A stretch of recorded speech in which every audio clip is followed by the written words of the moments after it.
Gloucestershire actually have got quite a good recent record. They've got to 3 quarter-finals and a semi-final last year since 2016. Bearing in mind that Middlesex have only got to the quarter-finals twice since 2008. Would you say Gloucestershire come into this game possibly as favourites and maybe even a stiffer challenge potentially than Hampshire? They certainly produce a slightly different challenge, I think. Would they be a more difficult one? Not sure. I mean, what they do, of course, have is a little bit of history here at Radlett, because outgrounds, sometimes some teams can go years and years without playing. But they played here back in 2019 in the Blast. Middlesex won that game by 9 runs. It was a DLS game, but Gloucestershire have played here, so they'll have a little bit of knowledge. But do you know what? I actually think Middlesex will be happier. You were talking about this the other evening with Adam, and the fact that so many of this young Middlesex squad play a lot of second team cricket here. It's kind of like it really is a home game for them.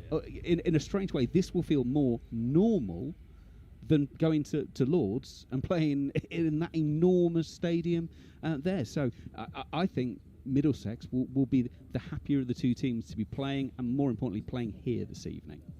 Right, let's get you the toss and team news then before we show you some highlights. Gloucestershire have won the toss and they are going to bowl first. So Middlesex are going to have to bat on this occasion. Could be a good toss to win that, given what we saw a couple of days ago. Not an easy ground to defend at, this one. A change for Middlesex. Tim Murtagh back into the T20 side, vastly experienced seamer. Nathan Souter is the player to miss out. Unfortunately, he's got a sprained ankle. So Middlesex's side: Sterling, Eskenazi, Cracknell, Morgan, Simpson, Green, Holman, Murtagh, Cullen, Finn and Bamber. Gloucestershire, as far as they're concerned, they've brought back Daniel Worrell and Ryan Higgins, who had a fractured toe. He's recovered, the ex-Middlesex man. So their side: Miles Hammond, Chris Dent, Ian Cobain, Glenn Phillips, Jack Taylor, the captain, Benny Howell, Daniel Worrell, Ryan Higgins, Tom Smith, another ex-Middlesex player, Josh Shaw and David Payne. Right, let's show you the highlights then from a couple of days ago, because it really was a magnificent run chase and a fantastic game all round. Middlesex pulled off a stunning last over 3-wicket win to open their account in this year's T20 Blast on a day in Radlett that saw records broken against Hampshire by the home side. Owen Morgan won the toss and inserted, and maybe have wondered about the wisdom of that decision once Darcy Short cleared the rope off Ethan Bambit in the 3rd over, one which cost 17 runs. The 4th, delivered by Chris Green, then went for 18, all to Short, the Hawks off to a flyer. Short was timing the ball with aplomb. This effortless flick off Stephen and Owen Morgan. I think we're going to find out quite a bit about some of these young bowlers at the moment. I looked at the stats, and no Middlesex bowler has an economy rate under 9.25. So I think with Murtagh in the lineup, that might settle down some of the younger guys, the likes of Bamber and Cullen, who, to be fair, bowled really well in the last 2 games. I think actually over the course of the season, and it sounds a daft thing to say, we're such a short amount of time into this T20 Blast campaign, but I've got to say Blake Cullen has really impressed me. That first game against Surrey, obviously, he had his problems, but he's worked through it and he's improved game by game by game. And the bowling against Hampshire, there was some zip in it, there was some definite carry through. You could see the progression. And yes, I know, there's been a lot of talk about this Middlesex squad in the players who aren't here, and therefore it's a very young squad who are playing. But turn it around from their point of view.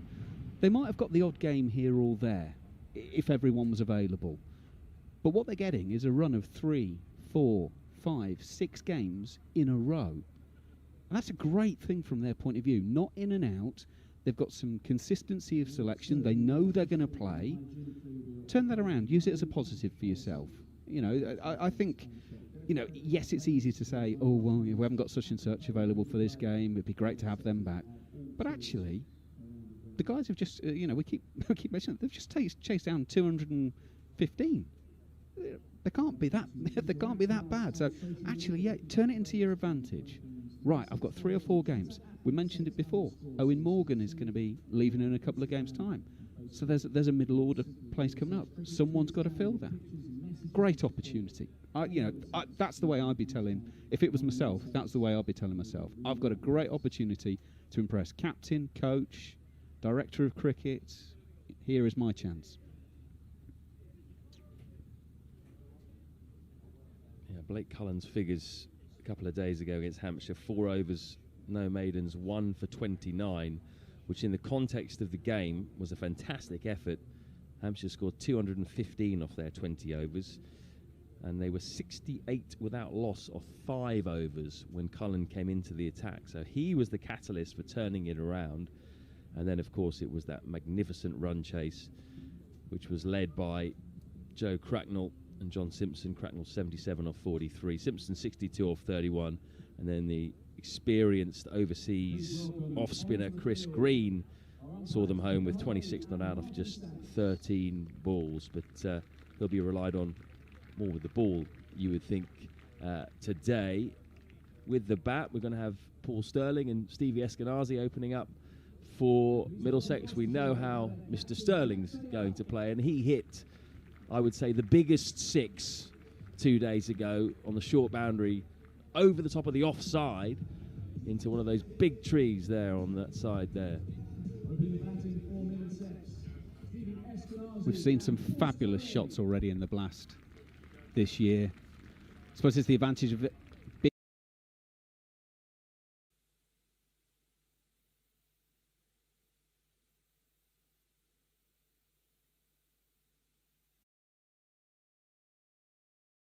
being dry for the last couple of weeks. Pitches have dried out, they're true. If you hit through the line clean enough. Yeah, and here's 2 guys who can most definitely do that.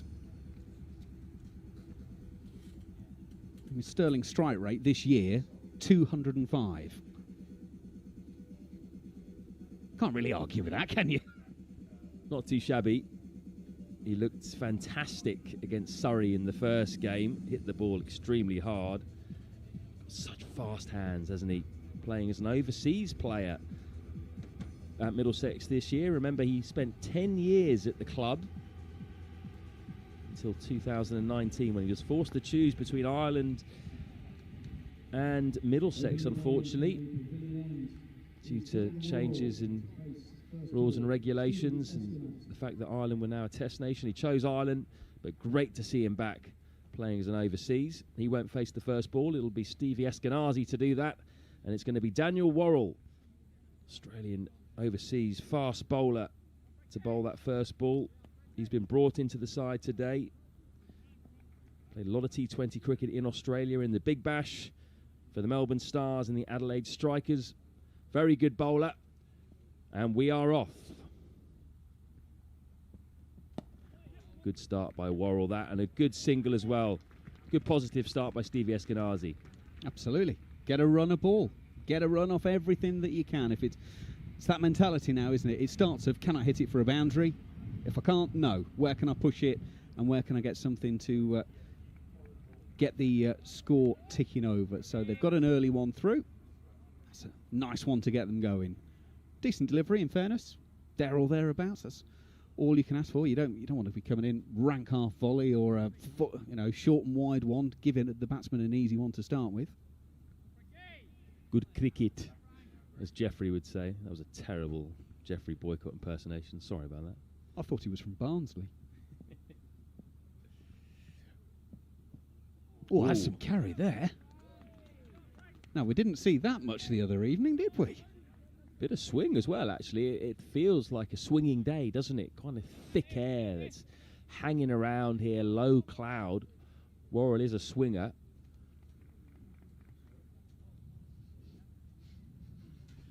You know what I meant. So you obviously know him better than I do.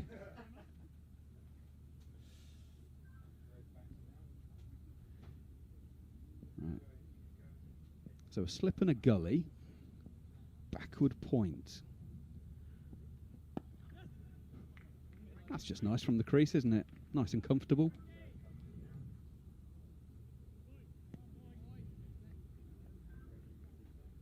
It's the solid start, isn't it?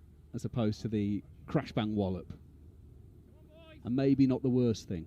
If you've been used to chasing, just take a couple of balls. You can always take a couple of balls at this stage, can't you? Just to get your eye in, get yourself ready. Changing the field for Eskenazi, so you've got a man going out on the leg side for him. There's a third man and a deep square leg, the two men out on the boundary. Oh, good ball again. So there's that shape for Worrell. Decent start.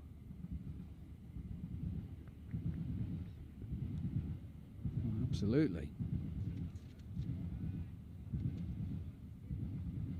Benny Howell standing there at slip might be thinking to himself he could be in business shortly here.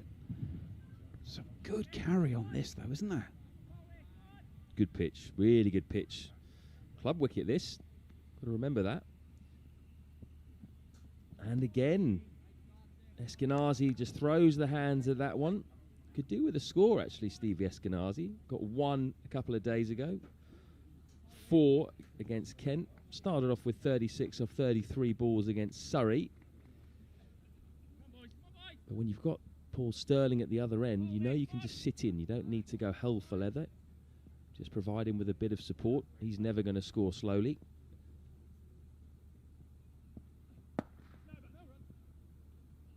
Again, just that bit of a way shape. That's a very good first over by Worrell.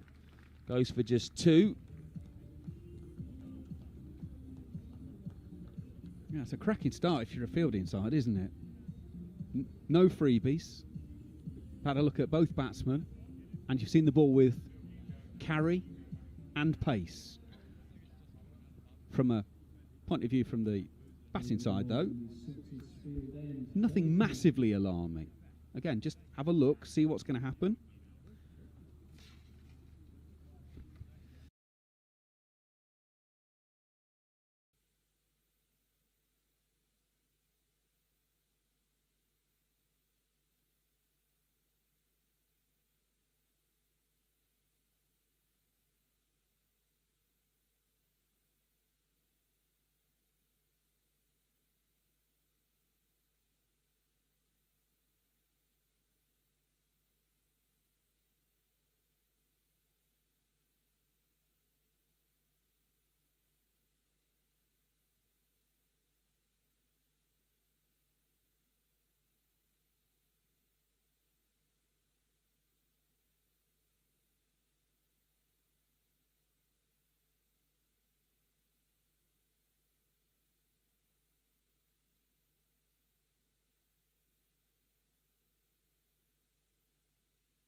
Testing, testing. Testing, testing.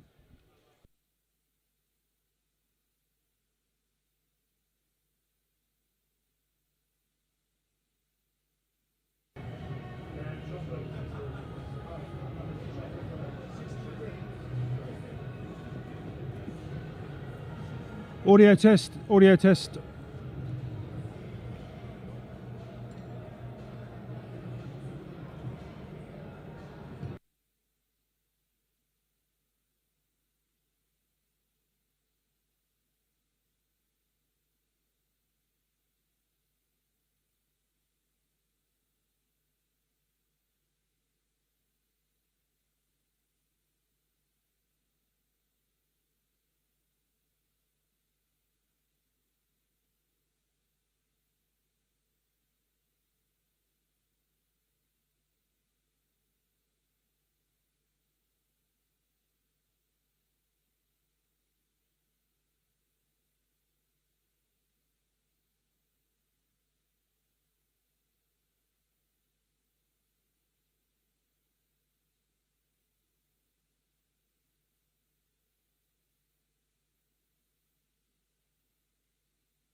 Woodstock Cricket, home of the finest handmade cricket bats and soft goods. Visit either our showroom or workshop and experience the magic for yourselves. For bookings, contact info@woodstockcricket.co.uk.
Welcome to Lords, Middlesex's final home game of the 2021 Vitality Blast campaign. Adam Collins with you, Isabel Westbury with me. They're playing the Kent Spitfires tonight here at headquarters. And look, it's a very unusual situation. There are a few changes for Middlesex, but there are 11 changes for the Kent visiting team. They're the top of the South Group. They've won 8 and they've lost 3. The reverse is true for Middlesex, sitting at 3 and 8. But Kent bring an entirely new team to Lords this evening, Izzy, on account of COVID-19 restrictions and self-isolation, which we just came out of, it must be said, straight to Lords, but Kent have been ravaged in recent days, which means that a very different team under Zach Crawley. It has been a frantic build-up, I think, to proceedings, trying to get our heads round youngsters coming up into the Kent squad, but also overseas players being drawn in, some older veterans in the form of Heino Kuhn coming back as well. It's all been up in the air, but that lends the excitement for Friday night at Lords. It certainly does. A stonking Friday night at that. It must be the best day of the year so far in London. Hot conditions, perfect night for T20 cricket. So, the news from the toss, Kent. Zach Crawley won the toss and elected to bat. Let's go through the home side to begin. Eskenazi, De Carey's and Holman are out. Eskenazi tearing a groin muscle out at Merchant Taylor School in Middlesex's win over Leicestershire this week in 4-day cricket. And coming in for those 3, Varian Chopra on loan from Essex, John Simpson back from England duty, and likewise Tom Helm, who was in that extended England squad last week. So for Middlesex, Varian Chopra, Sam Robson playing his first game last week for a decade in T20 cricket there at Gloucestershire, Middlesex's most recent game.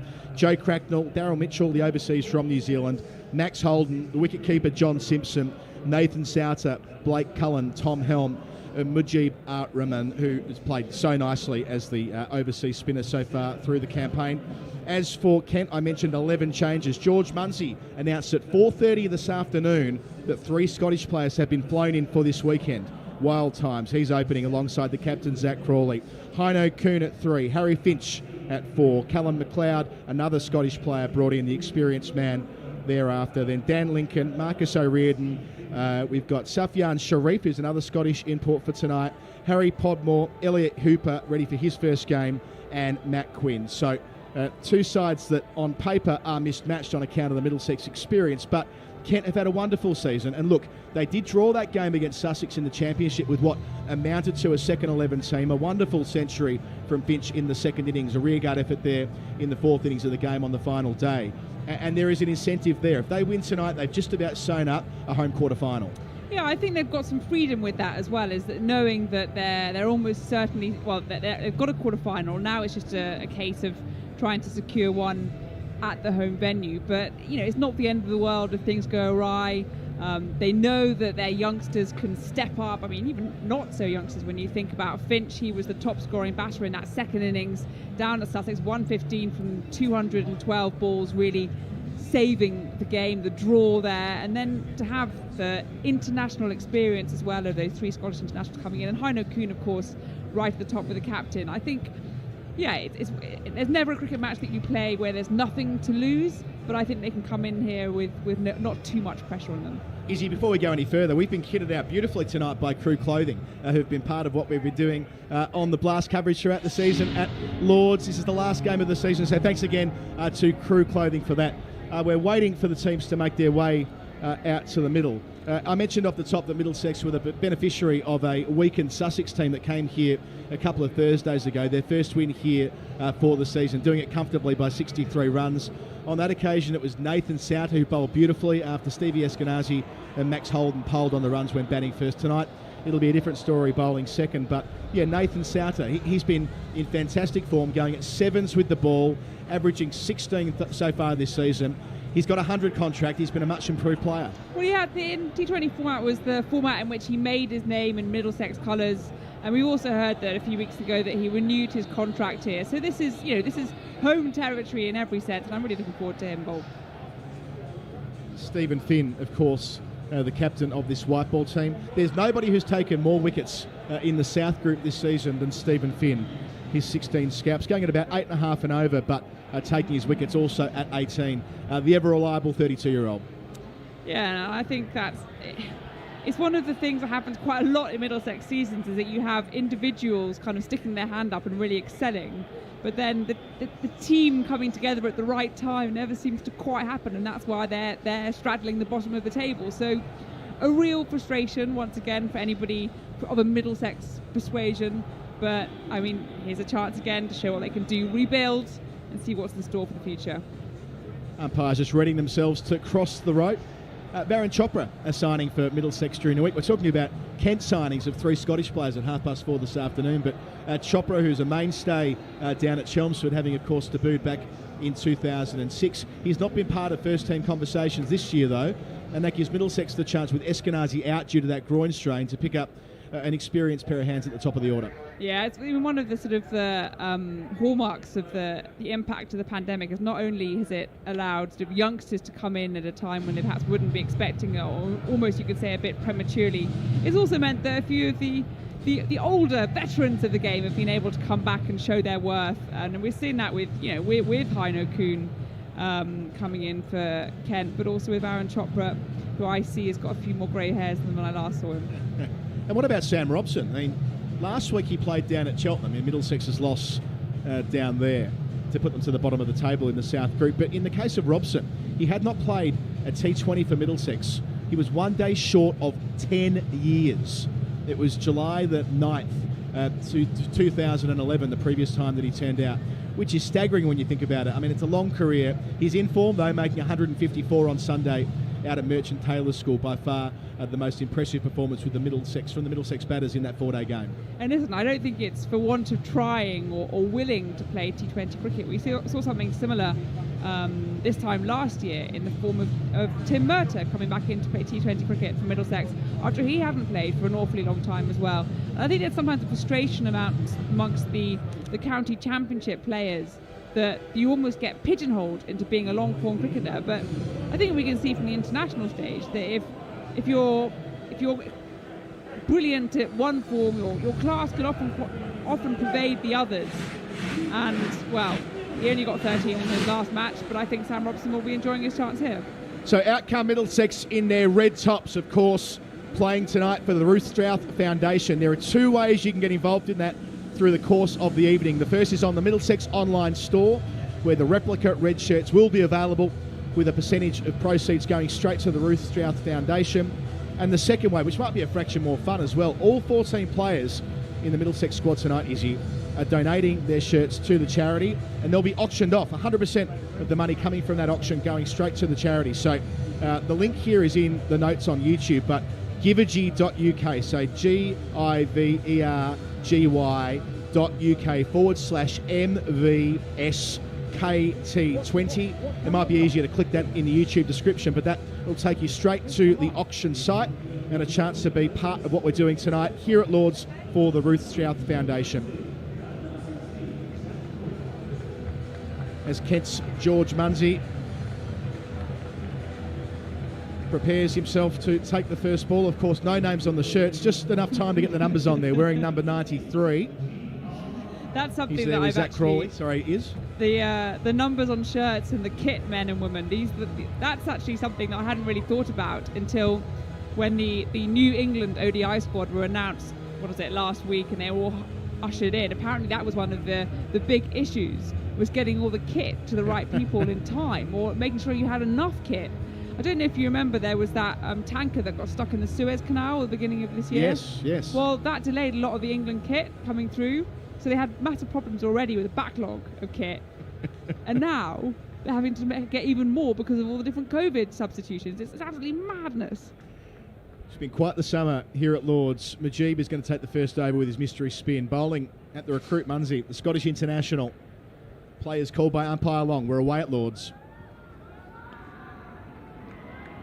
So we're on our magical mystery tour of Lord's this year ourselves. It's our fourth commentary position. Tonight we're coming to you from the Gubby Allen stand, so at long off, if you're watching Munsey face up, alongside the famous old pavilion. Ooh, reverse. Gets onto it too. What a fantastic way to get off the mark. That's gone all the way for 6. Munsey, 2 balls into his Kent career, says, I'll switch it up and go over deep backward point. Glorious hitting. That was fantastic. It was a lovely scoop as well. I mean, hello. Welcome to your Kent debut at Lord's. First scoring shot. Scoop for 6.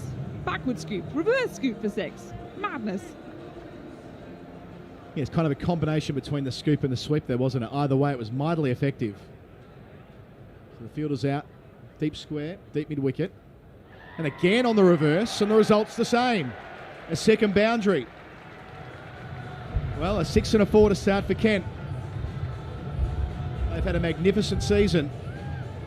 The replacements called upon this evening, and they've started well. Yeah, they have indeed. And it's almost one of those shots nowadays that, I mean, if you look back as a traditional cricket fan, you think, oh, what a risky shot. But really, if you look at the field and the way that Rahman is bowling, that's actually the most sensible shot out of the book, really. I remember a very wise cricketer called Isabel Westbury once said to me that they preferred the reverse sweeps. It required full investment. You can't play the reverse sweep half-heartedly. Will he go again here? Of course he will. Misses, though. Majid getting one to go the other way. I would say that 3 in a row might be verging on audacity. But there is something to that, isn't there, as a batter? If you're playing the reverse, there's you can't be timid when getting into your stride. Will he go again? Still no one outside the circle on the offside. Ooh, beaten. Bowled! Clipping the top of off stump. Majid trending just up the slope after hitting the seam. Munsey goes for an entertaining and enterprising 10, but Middlesex have their first wicket. Look at that celebration, just calm as you like. He wasn't perturbed, wasn't put off whatsoever by those unorthodox shots from Munsey. Didn't matter, he knew that sooner or later he had his man, and that was a superb ball. Just clipping off stump. And Munsey, well, he made an impression, but it's only a fleeting one. And he trudges off back to the dugout.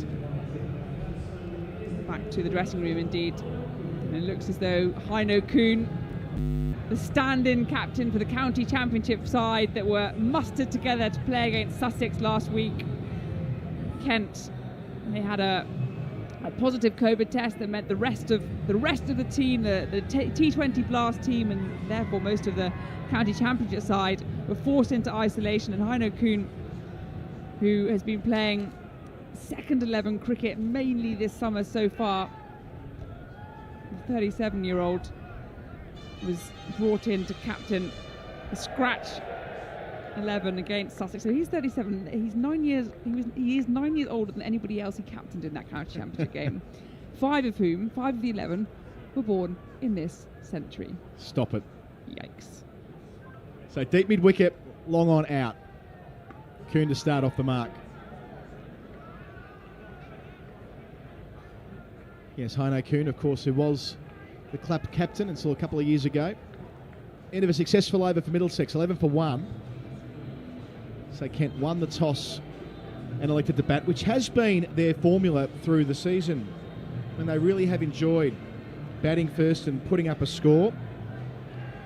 7 of their 8 victories have come after batting first, and only twice have failed to defend totals. They've only chased a couple of times. A win against Surrey. They did the double against Surrey in their most recent 2 games, but batting first has certainly been the way they've gone about it. They're not changing anything tonight, despite the alteration in personnel. So Tom Helm will get the first over from the nursery end.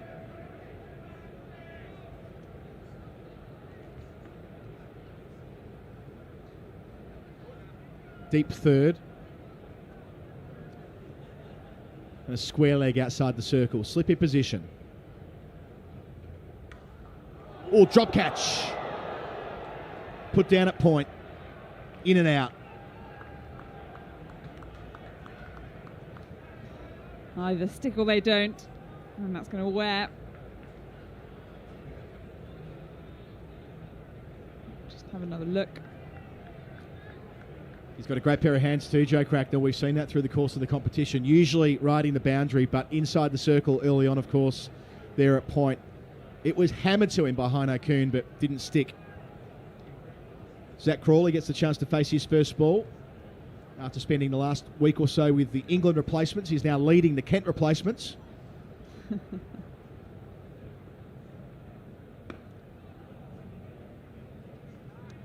We saw Crawley explode in the power play here in his corresponding fixture last year, Izzy, which was a thriller. 209 apiece, a tie. That was Middlesex's first home game of the season. But he and Daniel Bell-Drummond started extraordinarily well, belting 80 runs in the power play. Big levers, I think it's fair to say. Making its England ODI debut in the past week in that another makeshift 11, that time for England.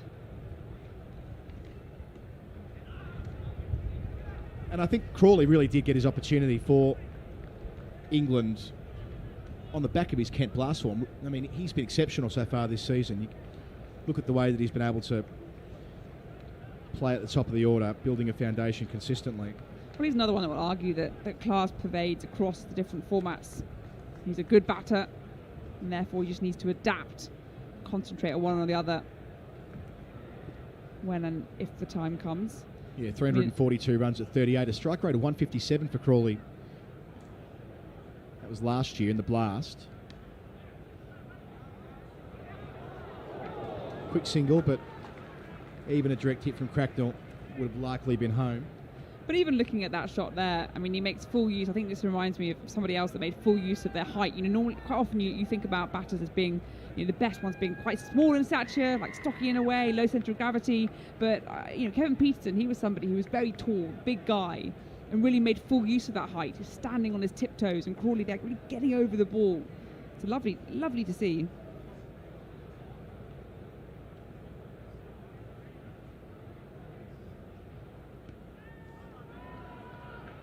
Bit extra pace there from Helm. Up the slope as well after hitting the seam. So Crawley this season's made 281 runs at 40. Again, a strike rate of 155. So he's right up there. Only Daniel Bell-Drummond has a better strike rate for Kent this season. Bell-Drummond, one of the players out of the side today on account of self-isolation with COVID.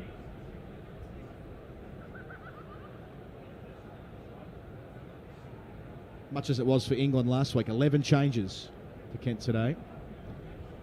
Third inside the circle. Deep point goes out. Last ball of the over. No, he'll have to try again. That's down the leg side.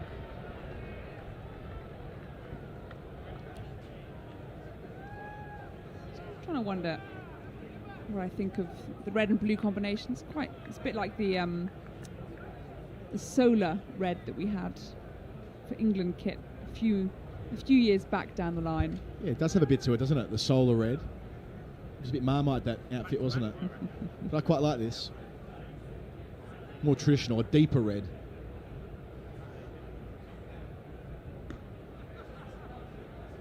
Heino Kuhn retains the strike. 2 overs gone. Kent, after winning the toss and batting, a 15 for 1.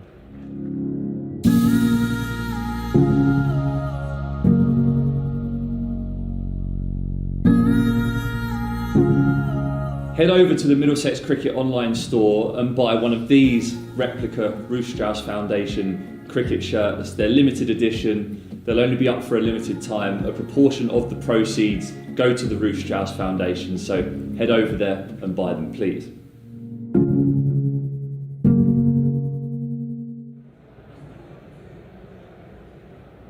Great to have the Ruth Strauss Foundation a part of what we're doing tonight here at Lord's. As I mentioned off the top, you can bid for one of the playing shirts this evening as Mujeeb starts his second over.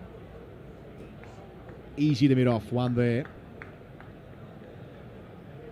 The link in the YouTube information there, you'll see where you can jump on and bid for one of the 14 shirts that the Middlesex players are wearing, the 11 on the field, the 3 in the squad. Or you can buy one from the Middlesex online store, a replica shirt, the red and the blue.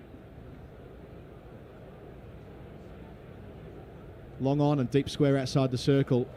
And Crawley beats the ladder. Nicely played down towards deep fine. No fielder there. His first boundary. Yeah, continuing his good form. You're talking about how Crawley brought in his T20 Blast form into that one-day side for England. And on his debut, made a maiden 50, 58 not out. Duck in the second ODI, but then 39 to help secure that win, that rather marvellous run chase in the third ODI, and contribute toward the whitewash over Pakistan.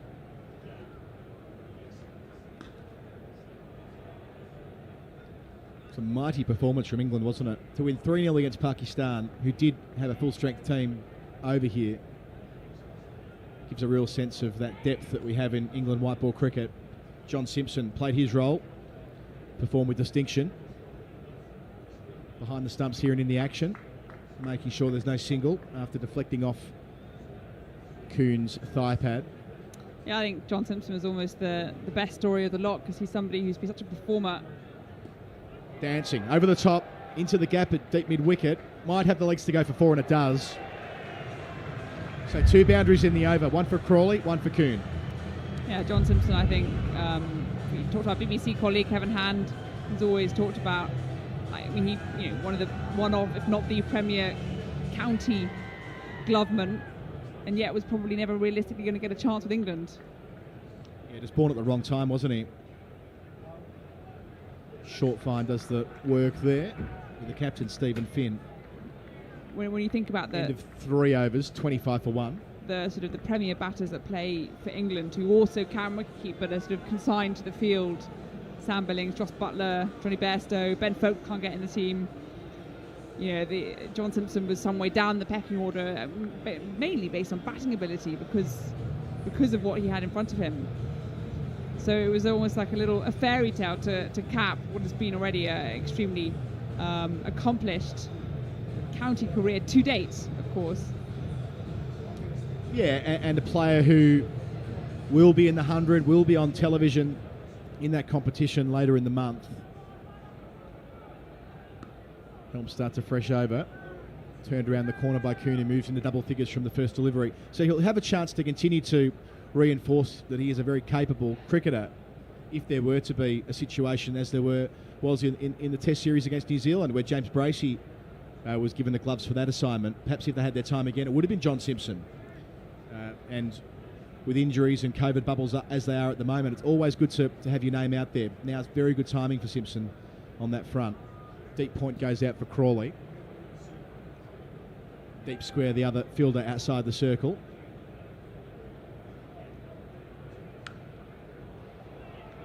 It's exactly the direction that Crawley goes, taking a single out to Cracknell. So yeah, yes, it may have been 1 week as an England player, but yeah, you couldn't count him out with the bubbles that are almost certainly going to be required over the next 12 months or so as the world recovers from the pandemic. And that leg side catch here at Lord's off Matt Parkinson, that was a beauty. Wonderful anticipation. Good take there as well after Helm went between bat and pad. Again, a bit of extra pace. I think that was what was so lovely, watching the England matches unfold as a Middlesex viewer over the years, player. You know what John Simpson can do, and people kind of discovering him for the first time. Yes. Yeah, David Payne was the other, wasn't he, from Gloucestershire, who's probably one year Simpsons junior. Unfortunately, didn't get a game. They played the same 11 in all three, so 7 players were called up and didn't get a start, including a bowler here, Tom Helm.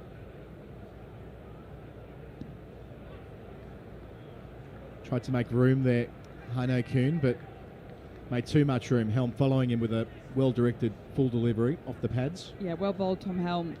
I think you saw the early movement from Heino Kuhn coming down the track and onto the leg side. And that was, yeah, a decent dot. There's Chopra. New signing. Experienced signing.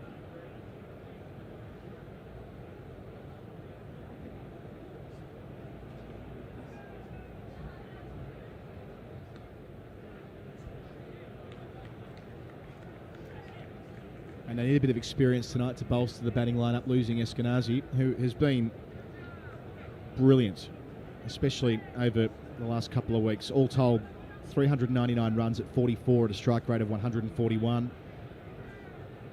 Magnificent century he made in the game that we were calling about a month ago or so. A week. Century in a losing cause. Yes, indeed it was. It was a run that went 102 not out, 64, 91 and 59 in 4 games across the space of a week.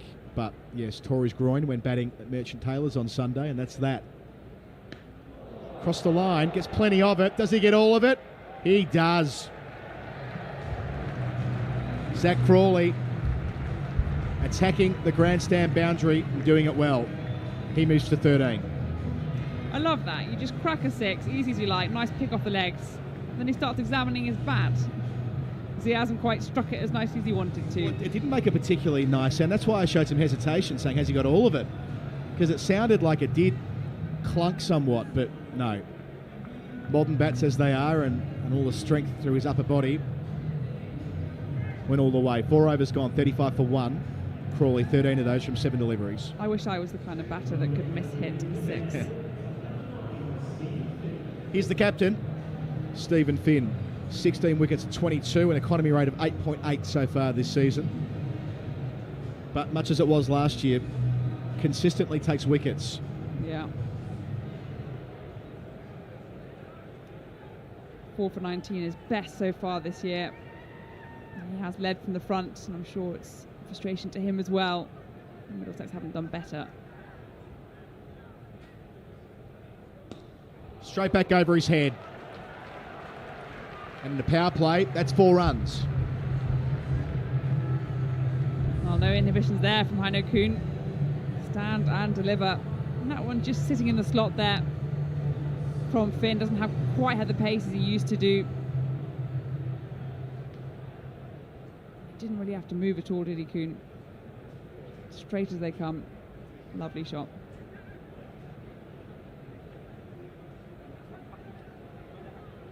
So Kent going at 9.4 and over so far.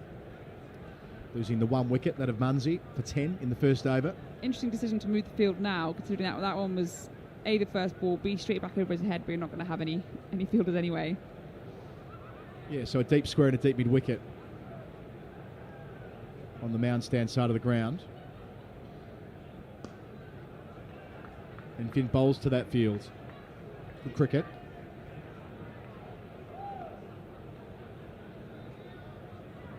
So Kent have qualified for the quarterfinals. Top of the group on 17 points. Sussex in second place on 15. And then Gloucestershire and Somerset third and fourth on 14. Surrey 13.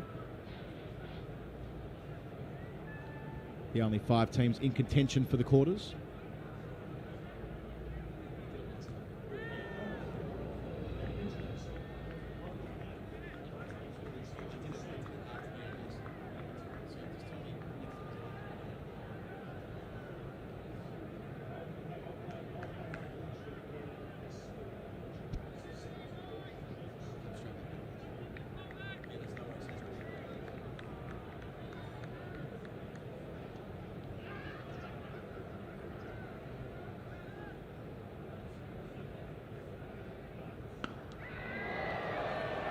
Bang.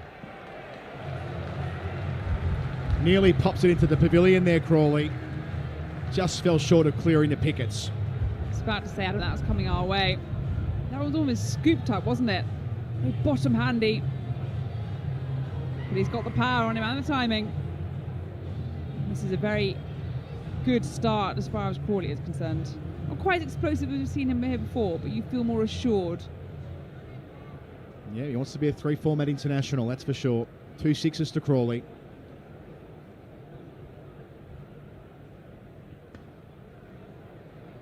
Again, well bowled from Finn to his field. Just one there to Max Holden.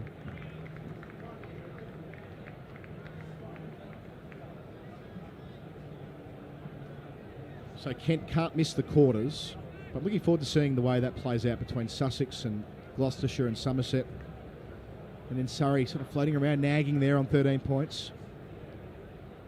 Realistically, Essex can't get there from 11. Oh, ball, just hurrying him up there a little bit, trying to turn it into his legs.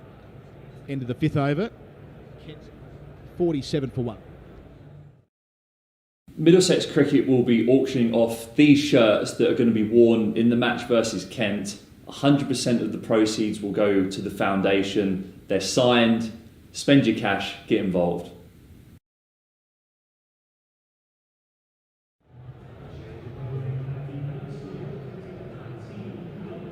Change of bowling. Blake Cullen gets his first opportunity at the final over of the power play. Whose shirt are we going to bid on? Who's our favourite tonight in the Ruth Strauss Foundation auction for the playing shirts for the 14 out there, well, the 11 out there and the 3 who are on the bench? Whose do we want? Well, I'm always one for the novelty shirt. So, on current form, Sam Robson, first match in 10 years. Yeah, I like that. It's strong. Darren Chopra on loan. It could be a bit of a rarity and oddity, although he will be playing for Middlesex through the Royal London Cup in all games with the exception of the Essex clash. He'll be playing against his home club as such. Here's Cullen. Had a good campaign. That's a nice shot. Out towards deep mid-wicket. And again, it goes all the way. Zach Crawley, a high degree of risk trying to bisect the fielders. One at deep square and one at deep mid-wicket. A long way from our commentary position, but was committed to the stroke and the placement was just good enough. Yeah, one of those tempting ones.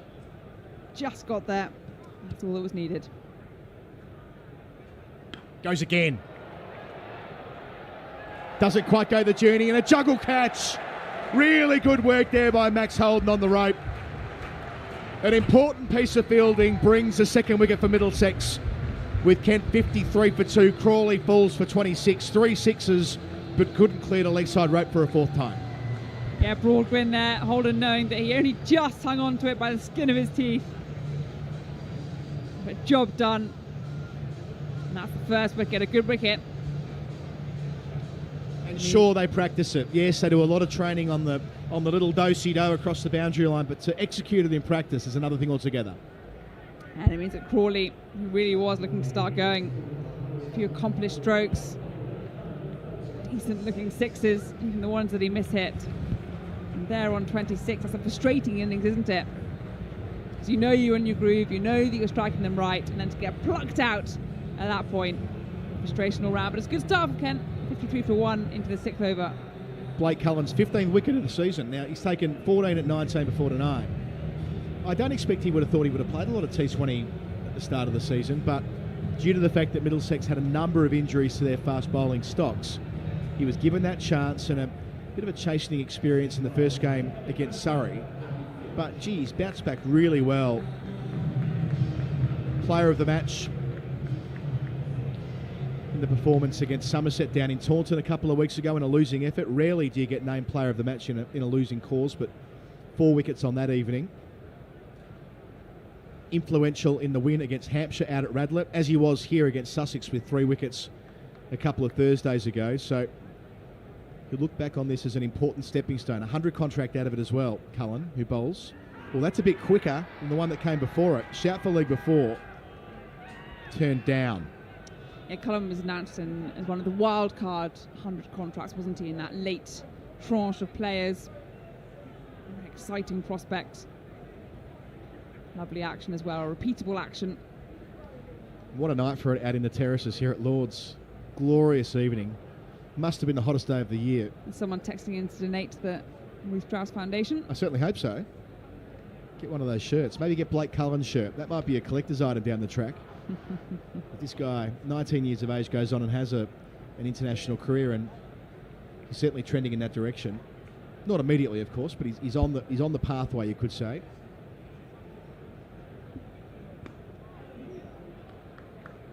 Fingers down the seam, a bit of pace off the ball. Good variety here from the teenager. New man in then is Harry Finch. He got his first class, his 24th first class match was the one against Essex in the recent one, but he hasn't really been around that team, or at least he's been playing a lot of second 11 cricket of recent. So to get the century in that second innings. Nice looking shot. Heino Kuhn showing his experience there. Sort of helicopter flash of the bat. Businessman. That's what he's here for. Effective, efficient. Punch his glove with Finch at the other end, who want to continue his form. I love that flourish from Heino Kuhn as well. After he made contact with the cut shot, went the whole way around with the bat. Stole points. Gets all of them. So 1 ball left in his power play. 12 runs and a wicket from the over so far. Out goes Point. Third man inside the circle. And again, Heino Kuhn out towards the leg side with a flourish. Retains the strike. End of the power play.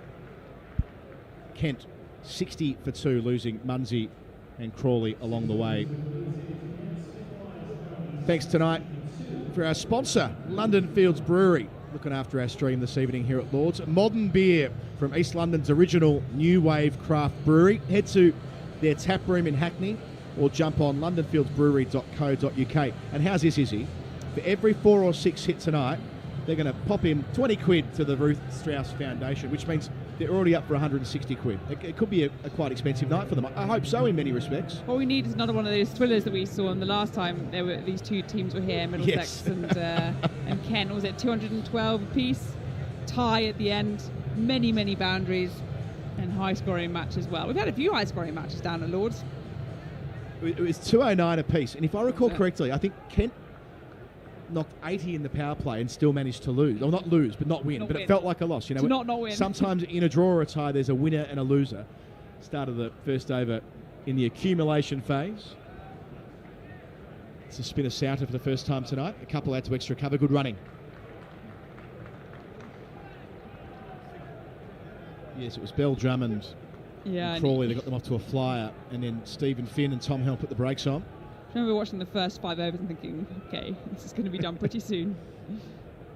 Oh, big shout. Got to be close. Turned down by umpire Long. That's what Souter does best. Either the wrong end or the top spinner. He's always attacking the woodwork. Yeah, I think he knew that. Just pitching down leg, pleading almost.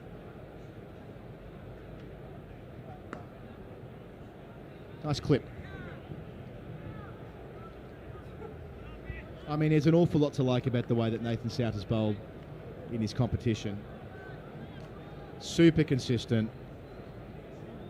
Frugal in relative terms, going at just 7 or so and over. He'll get a different kind of platform to showcase his talents in the 100, which starts next week. He's a consistent wicket taker as well. I think you know that with every match, it's going to get you 1 or 2 at least. It's very rare that he goes wicketless throughout an innings, even though you've got only 4 overs to play with as a bowler. I always think that's so unfair in a T20 match. As a batter, you can dominate the whole innings, whereas with a bowler, you only have 1/5 of the piece of the pie. Fraction shorter on the cut, but can't beat short third.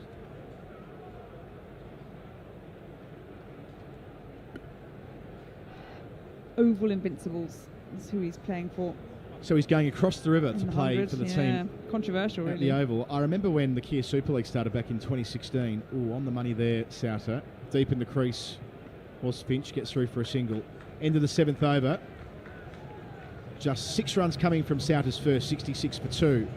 Sophia Dunkley, Middlesex player, went across to play for the South East Stars, or the Surrey Stars, whatever they're called then, in the Super League, and ended up staying over there. But that won't be the case for Sauter, who is very much contracted here at HQ. I think it's one of those that the Kiss Super League didn't have a team based at Lords, so they took the edge off it slightly, but there was still a sense of, I don't know if that's really okay, considering the London Cup had started up in a T20 match between Middlesex and Surrey women. There was a rivalry there. I don't know, crossing over to the other side of the river is always dangerous if you're from this end. Spoken like a true former captain of this club, Isabel Westbury. Here's Blake Cullen. Second over, nursery end. So short to begin, but Finch has started well. Into the gap. It's really well played. Diving effort required, and Majib isn't able to drag it in. That's 4 runs. Just tripped over. Replace your divots there, Majib.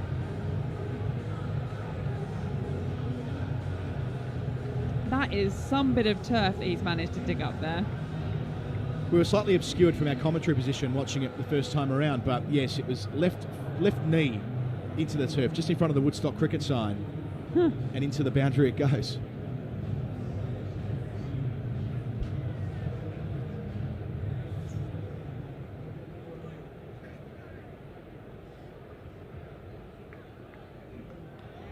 Pace.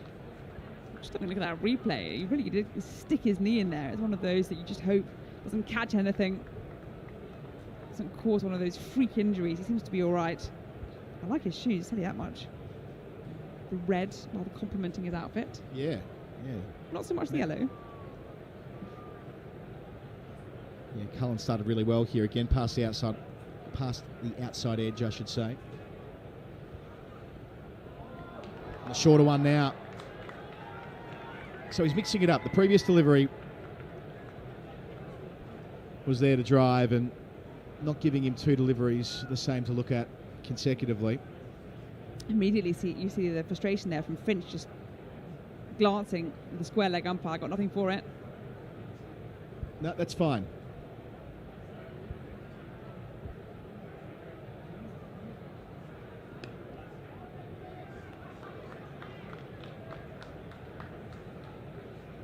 Last time we saw Finch play Izzy, we were out at Radlett last year, weren't we? The Bob Willis Trophy game between Sussex and Middlesex. He's since changed clubs. He was released after the Bob Willis Trophy. But yes, in the runs last week. A mighty effort from Kent to save that game. Oh, ridiculous, really. I mean, it was a young Sussex side as well. I think that should be fair to say. But to have pretty much a whole first 11 usurped as a result of COVID, a bit like emulating their England colleagues. Yes. On the dance. Can't be cover, will be cover. Bonus runs. Yeah, that's a shame. He was just starting to tie down Kent now. He hadn't seen the boundary in a little while. The frustration starting to eke in, forcing Kuhn down the track. And to get it through extra cover, through a misfield. Well, nobody wants to do it, but not helpful. So last ball of the over. Resourceful. Doesn't beat short fine, they take the single anyway. Finch batting without a number on his back. 75 for 2.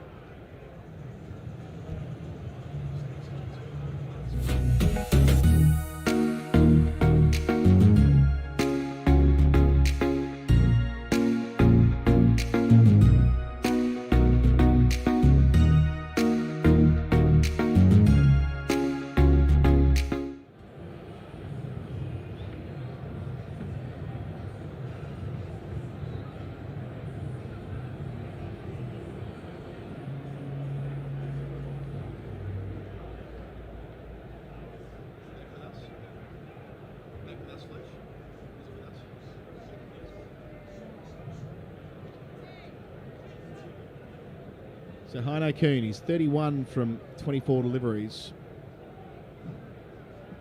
Here's Sauter, his second over. Reversing. picking it up well.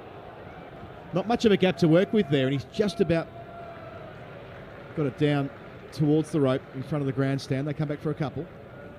Good piece of fielding there by Holden on the boundary. Down in the shadow. Didn't quite get the pace on it. Max Holden again in the game. On the reverse. Oh, do you attempt to stop with the foot? That never looks good when it doesn't work out. And it didn't there. And he wrong-footed Holden as well. Good ball. It's one of those, I don't think he was quite sure in his mind how he was going to get down to that ball. Went for the two-studded tackle. Yes, and popped in an own goal just about. Luke Holman's on as a sub-fielder. Beneath us here at Long On. One of 3 changes this evening for the home side. Eskenazi out through injury. With Careys and Holman omitted from the team that lost last week to Gloucestershire by 10 runs. Chopra in for his first game on loan from Essex, and Simpson and Helm back from England duty.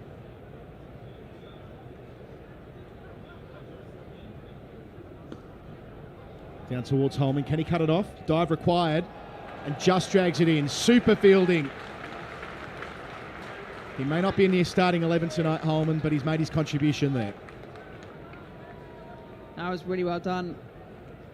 He's just clutching his left side because he had to. He fell to the ground with quite a thump. But did the job.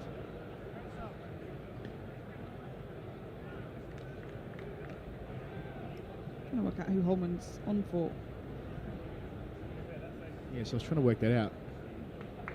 Not the best vantage point to work that out from here, but we'll ask if someone could do it for us. Daryl Mitchell's off the field, I've just been told. 2 more here. Yeah, it doesn't look as though there's anything of concern that kept him off. He's running back on now. I think Holden will come back into the dugout. I wonder whether Mitchell will be at the bowling crease at some stage this evening. He's not bowled in his last 3 T20 games for Middlesex, but he was important with the ball out at Merchant Taylor's in the Leicestershire game, taking 3 wickets. One of those things about T20 cricket is that if your sort of frontline 5 bowlers do as they're supposed to and you don't get smacked out of the attack, you've got Sauter, Raman, Helm, Cullen and Finn, then you probably won't. Depends really how the game goes. There's more of a danger perhaps with spinners. And that confidence, that flow getting underneath them. But from Middlesex perspective, you almost don't want to see him. Yeah, I wonder whether he's better than a 6-bowler Mitchell. Played his part in that extraordinary finish against Essex here a couple of weeks ago, which we were calling Izzy, where Middlesex were defeated from the final ball after 5 wickets in the previous 2 overs. Finn returns to the attack. Their captain is taken down the ground, but isn't able to beat that man Mitchell, who also takes a divot out of the turf when sliding.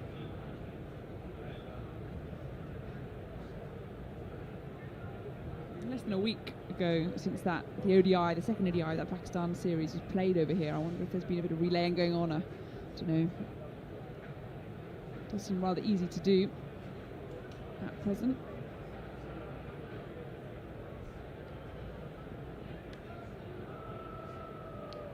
Carved, but only as far as a sweeper at deep point.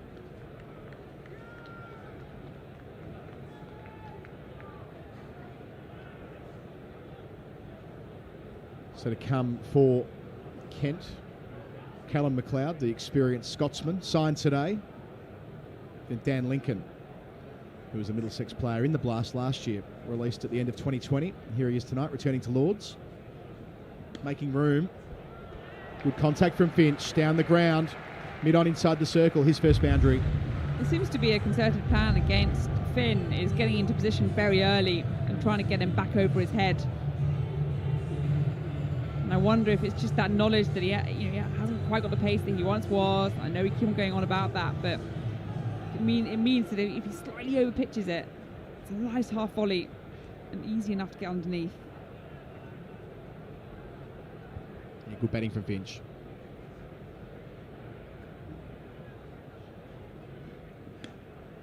Holds his pose this time.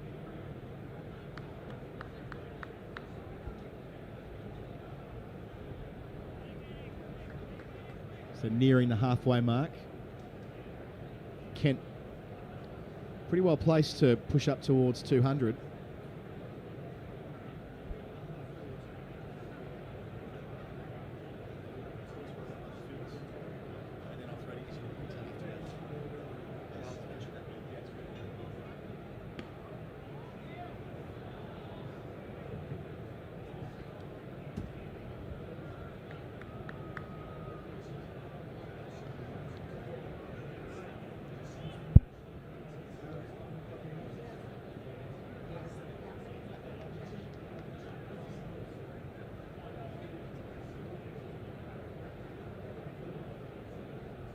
Not a cloud in the sky at Lords tonight. Last ball of Finn's over again, making room is Finch. But picks out deep mid-wicket. He'll retain the strike. He's on 15. End of the 10th over. We're halfway. Kent, 93 for 2.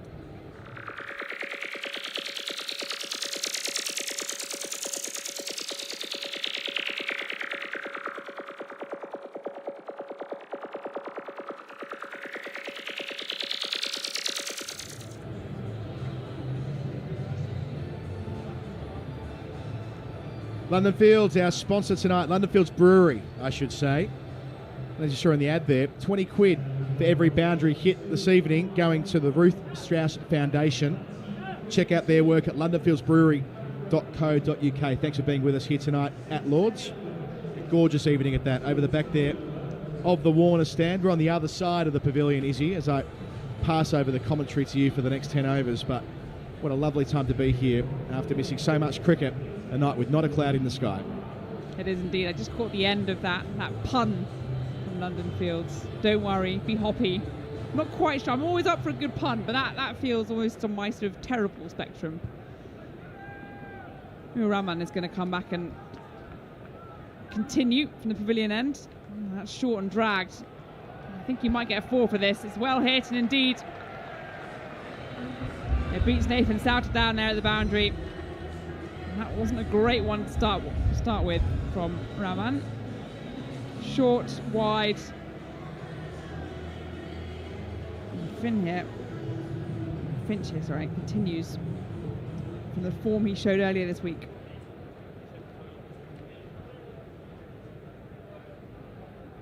Oh, and another attempted sweep shot. Nice dot ball. Like to see that in the T20. Yeah, that one out of the back of the hand. Has all the tricks going, Mujib. He's 21 years of age as well. Oh, that one again. Just pushing the batter into his crease. Didn't quite pick it there. Finch. I've given him an extra year there. He's only 20 still, Mujib, but he's already played 141 T20s. Rahman again, and preempted shot there, and he's going to get another 4 for it, is he? I think the chase is on at the boundary. He's got it again. Souter almost losing his shirt in the process. Just wait there. Did he get a 4 for it? I think that's quite a good save. The 100's up, but a couple preserved. Yeah, I reckon that was just kept in on the relay. It was. That was absolutely superb fielding. I'd almost written it off by that point. Here comes Rahman again. Nicely weighted. Throw comes in at the striker's end. I tell you what, if that had been a direct hit, that would have been pretty close. Just seeing a replay once more of that boundary stop by Souter. That was incredible. Throwing himself over in the process, almost losing his shirt. Scooped it in for the other fielder to come over and get as well. Well fielded. I'm just going to put down another fielder there, in fact. For Finch, who seems to be quite partial to that backward of square sweep. They put a fielder down at the fine leg boundary. This one's straighter. We've got some viewer engagement as well, in from Jason Manning asking, Mujib, he's the best overseas player for Middlesex since when? Yeah. A big call. I mean, he hasn't had a great night tonight with the ball, it must be said, but he's had a wonderful campaign for the club, coming in to replace Chris Green, rather, wasn't it? It was. Who Chris played the Green first half of the himself had season. a pretty good start to the season as well. That 5-0 in what was his first outing, second outing for Middlesex in the T20. Hat-trick as well, yeah. Against Kent, wasn't it? The hat-trick and the 5-0. Having a bit of a drinks break or a sanitisation break. 102 for 2 currently, Kent. 11 overs in, 2 set batters. Finch, century maker in the county championship game earlier in this week. He's there on 23. Kuhn, I know Kuhn, who captained that side, providing a bit more experience down the other end. I quite like the technique on the hand sanitizer there. I can't quite spot who's doing it for Middlesex, but there's actually hand sanitizer going into the hands of the players.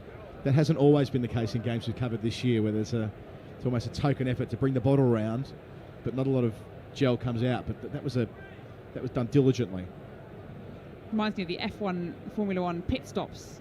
Very efficient, nothing left to waste, and he's puffing away as well. Yeah, he's done well there. Josh DeCaries was the man in charge, losing his spot in the side tonight, but making his contribution. Racing around between overs. Good fitness work. Here comes Finn. It's clubbed away into the onside. Pick up 2 for it.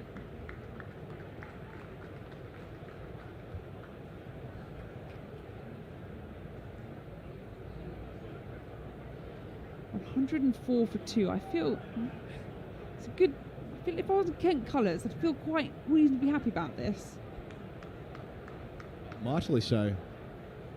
And they are on track for your 180 to 200 bracket from having won the toss and batted. And as I mentioned off the top, that has been their method through the season.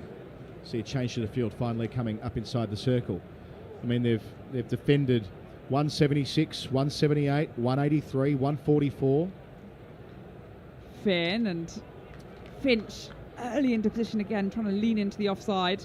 And then a bigger effort against Essex, where they had 236 to play with after batting first, winning that comfortably. Then 167, then 191. So the majority of those games are somewhere between 165 and 180 odd. And they're winning those comfortably. Yeah, sure, different personnel here tonight, but as goes the cliche, winning is a habit.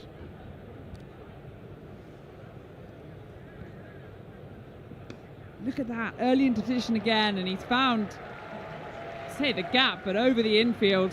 1 bounce 4. And that's the sign of a man who knows exactly where his fielders are. He made room for himself. He knew that the offside was up. He only got the 1 fielder out on the cover point boundary. And that is sensible cricket, and 4 more runs to the total. Yeah, and making sure that here, in the case of Finch and Kuhn as well, that when they do get to the second stage of this competition, there'll be names that are remembered if they can post a serious score here tonight. And they're well on track to doing that at the moment. Of course, tonight, Kent missing Bell Drummond and Cox and Leaning and Crawley. Well, Crawley's playing, but 3 of the 4 top run scorers this season. Straight back down the ground. That'll be 4. Only just in the end. A good effort there from Mitchell, diving from long on. He had a lot of ground to make. But consecutive 4s then to Harry Finch, who'll be enjoying this ride. It's unexpected ride almost. He didn't get his contract renewed at Sussex at the end of last season after a disappointing Bob Willis Trophy campaign, but he's topped the run scoring charts for Kent in their second 11 T20 fixtures, which is where most of these have come from. Scoop, and I think that'll be another one. It will indeed. 3 4s in succession. Finch moves to 37, 116 for 2. And what a shot that was. I mean, getting into position early. Talk about taking your opportunity. A couple of weeks ago, he wouldn't have thought there was any chance realistically of breaking into this wonderful Kent side. They've won 8 games this season, but yeah, change in personnel on the back of a bit of self-isolation. And here he is, and making sure that he's going to do something that will give Kent a very good opportunity in this game. 116 for 2, only in the 12th over. He's 37 from 21. Another change to the field. Deep third becomes short third for the final ball. Finn to Finch. Settle for the single, retains the strike. And that means after 12 overs then, Kent. I've lost my scorecard. I've lost all the scorecards. 117 for 2. I found one. They disappear very quickly here at Lord's. But yes, 12 overs in, 117 for 2. Hano Kuhn, 42 from 33 with Finch. It's amazing, really, because not only would you have thought, would I be playing in front of a full house, or as full a house as it's allowed to be at Lord's on a Friday night in the T20 Blast, but a week ago, I think he'd have been thinking about his long-term future and having a county contract next year. Yeah, that's right. And look, this is a great shop window for it, isn't it? Lords, good night, big crowd. Yeah, sure, Middlesex are out of the competition in terms of the finals race, but there'll be a lot of attention on this game on account of the fact that it's such an unusual fixture. 11 changes.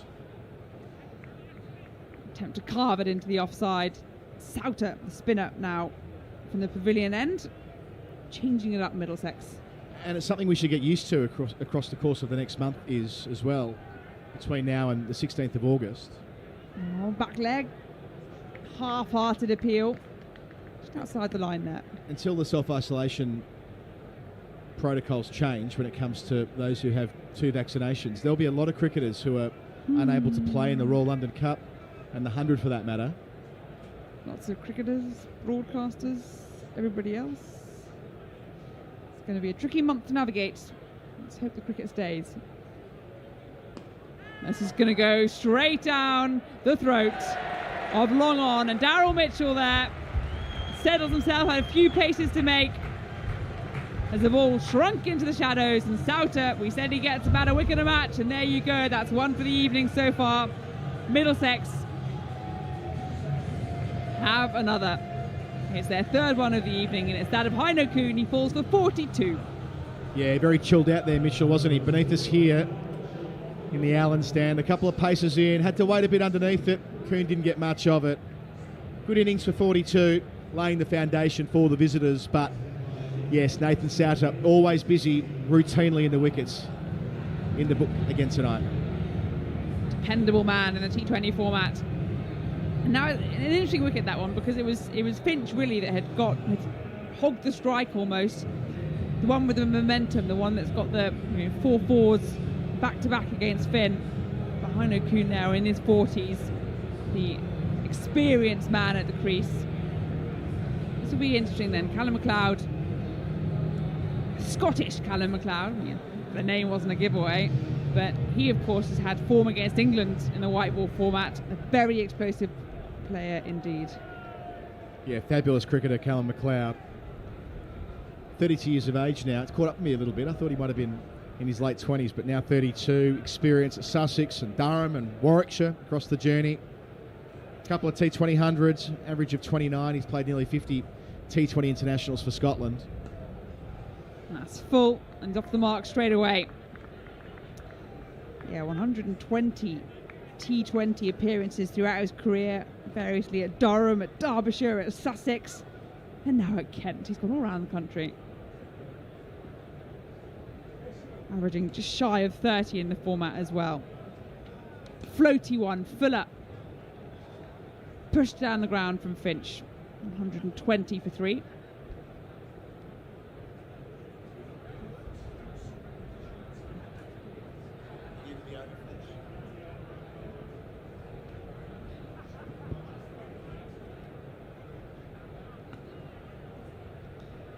Nudged into the onside. I think they'll just settle for the single, they will.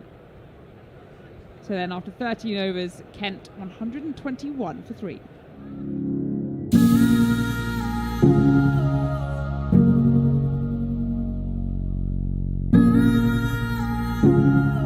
Head over to the Middlesex Cricket online store and buy one of these replica Ruth Strauss Foundation cricket shirts. They're limited edition. They'll only be up for a limited time. A proportion of the proceeds go to the Ruth Strauss Foundation, so head over there and buy them, please.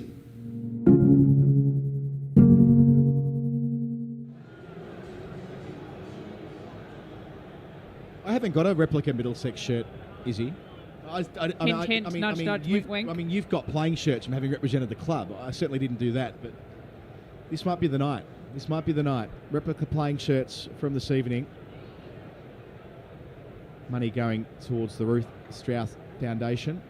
Blake Great Cullen cause. taking over from Stephen Finn at the nursery end. Nice dot ball to start. We had, I think it was the Felix Foundation shirts earlier in the season with the green shirts. I think a couple of novelty ones flying about. Yes. Yeah, good opportunity to get behind the charity partners of the clubs, of the club rather. I hope you're not red or green colourblind. That would be Oh, unfortunate. yes, good point. Well, Actually cut into the offside. Will that beat the fielder? It will. Lovely slice to the bat. Score pops over to 1-2-5. The late afternoon sunshine, Friday evening, start of a heat wave. What more could you want? yeah, and a great way to start there for McLeod. That was crunched. Hit the cover off it.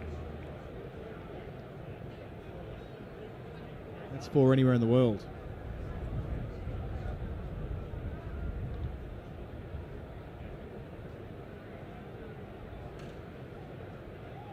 Here he comes again.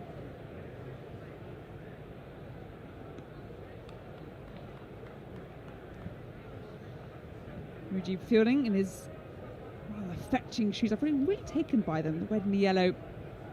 The red matches, the yellow doesn't quite, but I'll give him full points for flashiness.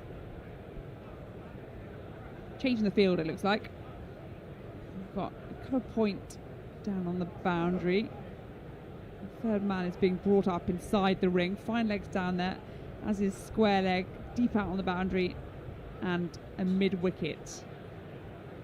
And it looks as though you've also got a long on, so who's the 5 fielders out at the moment?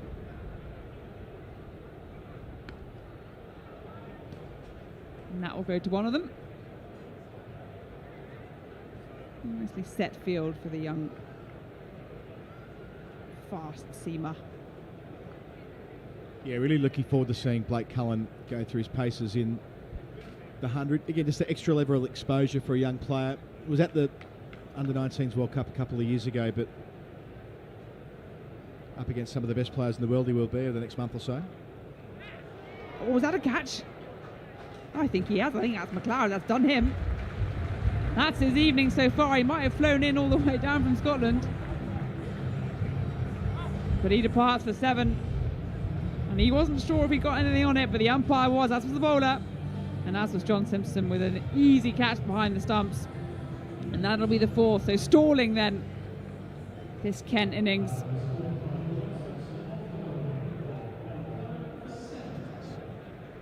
And Kent find themselves now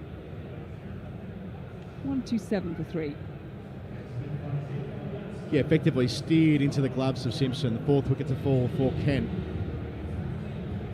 2 in consecutive overs. It brings Dan Lincoln to the middle, who was on Middlesex's books and played throughout the T20 Blast last year, but was released and now found his way to Kent by this replacements team. Gives it a wallop, we know that. Good energetic fielder as well. Good to see him back here at Lord's. But yes, that dismissal from Cullen, it just a bit of extra bounce. And you can see what McLeod was trying to do. He was trying to steer it down to deep third where there was a fielder up inside the circle, but extra pace. Here comes Cullen again. This is turning the onside. Lincoln off the mark straight away. Yeah, Lincoln was one of those who sort of got those unexpected opportunities as a result of the pandemic last year. No overseas coming in. He was in fact the replacement for A.B. de Villiers, playing for Middlesex in the T20 Blast. Of course, he's a multi-talented cricketer as well. He played for, I think he was in the Reading Football Academy for a little while as well. But he's had a bit of a journeyman career since then, since being released by Middlesex. It was a lovely parting message actually from Stuart Law, sort of saying, you know, unfortunately, this is an opportunity that came unexpectedly. Not going to renew his contract, but he, around the team, he's very much a professional. Very much enjoyed having him there. But he's been playing back for Berkshire in the minor counties competition over the last year. He's made appearances for Warwickshire second 11, Northants as well. He's on the strike straight away. To Souter there. The makings of a pretty good story there, having Yes. been involved in professional football, then at Middlesex, but also by the minor counties, or national counties as they're called these days, through the second 11. A couple of clubs this year, back to the top flight in the Blast this evening.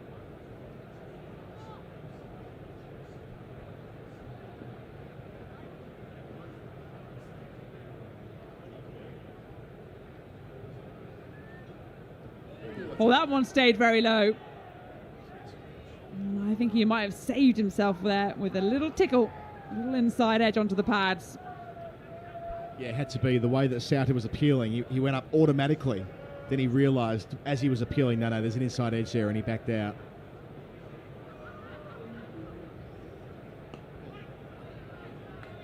Well picked, but nothing you could do with it there. I mean, it's not an easy delivery to bowl time and time again, the wrong one, but Souter's got it down to a fine art. Nicely weighted. Keeping Holden busy down in the deep.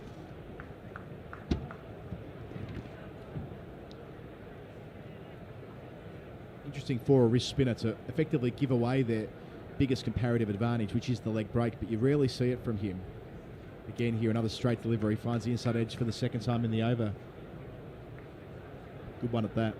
Really good returns. As he approaches his final ball of his spell, 1 for 20 so far.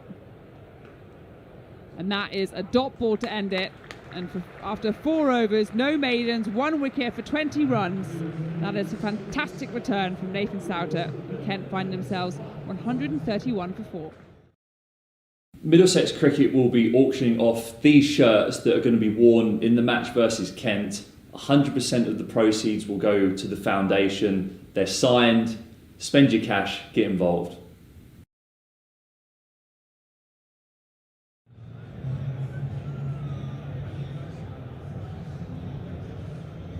All those shirts on auction tonight, 14 of them. Get your bids in. Steve Finn told you so. Very easy to click the link that's in the YouTube description. givergy.uk/MVSKT20. But the easiest way to grab that is from the YouTube description and bid on one of the shirts the Middlesex players are wearing tonight for the Ruth Strauss Foundation. Nicely played into the onside. A lot of work to do out in the deep.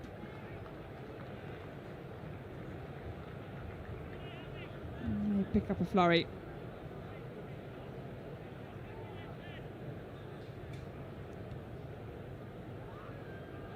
There's QPR top in the crowd. A few different shirts on display.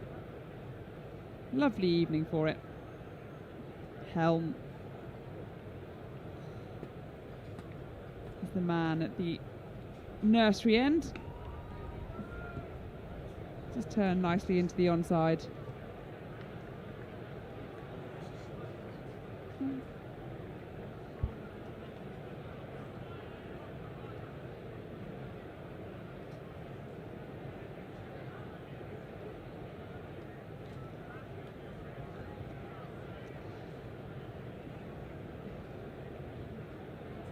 Nice orthodox field here for Helm. Point out on the boundary. Middle wicket, square leg, fine leg as well.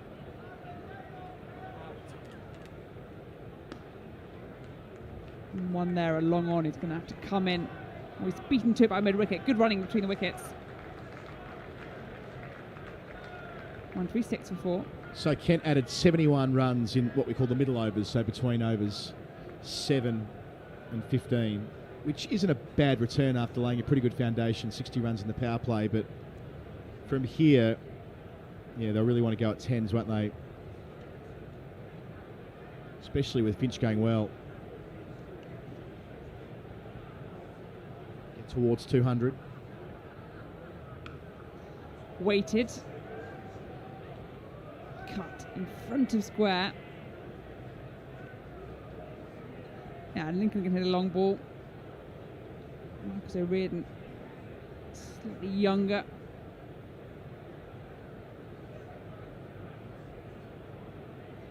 Handy all-rounder though. Just trying to think about their 6 hitting power. Not so much down the order, so you'd think you'd be relying on these two to do the bulk of it.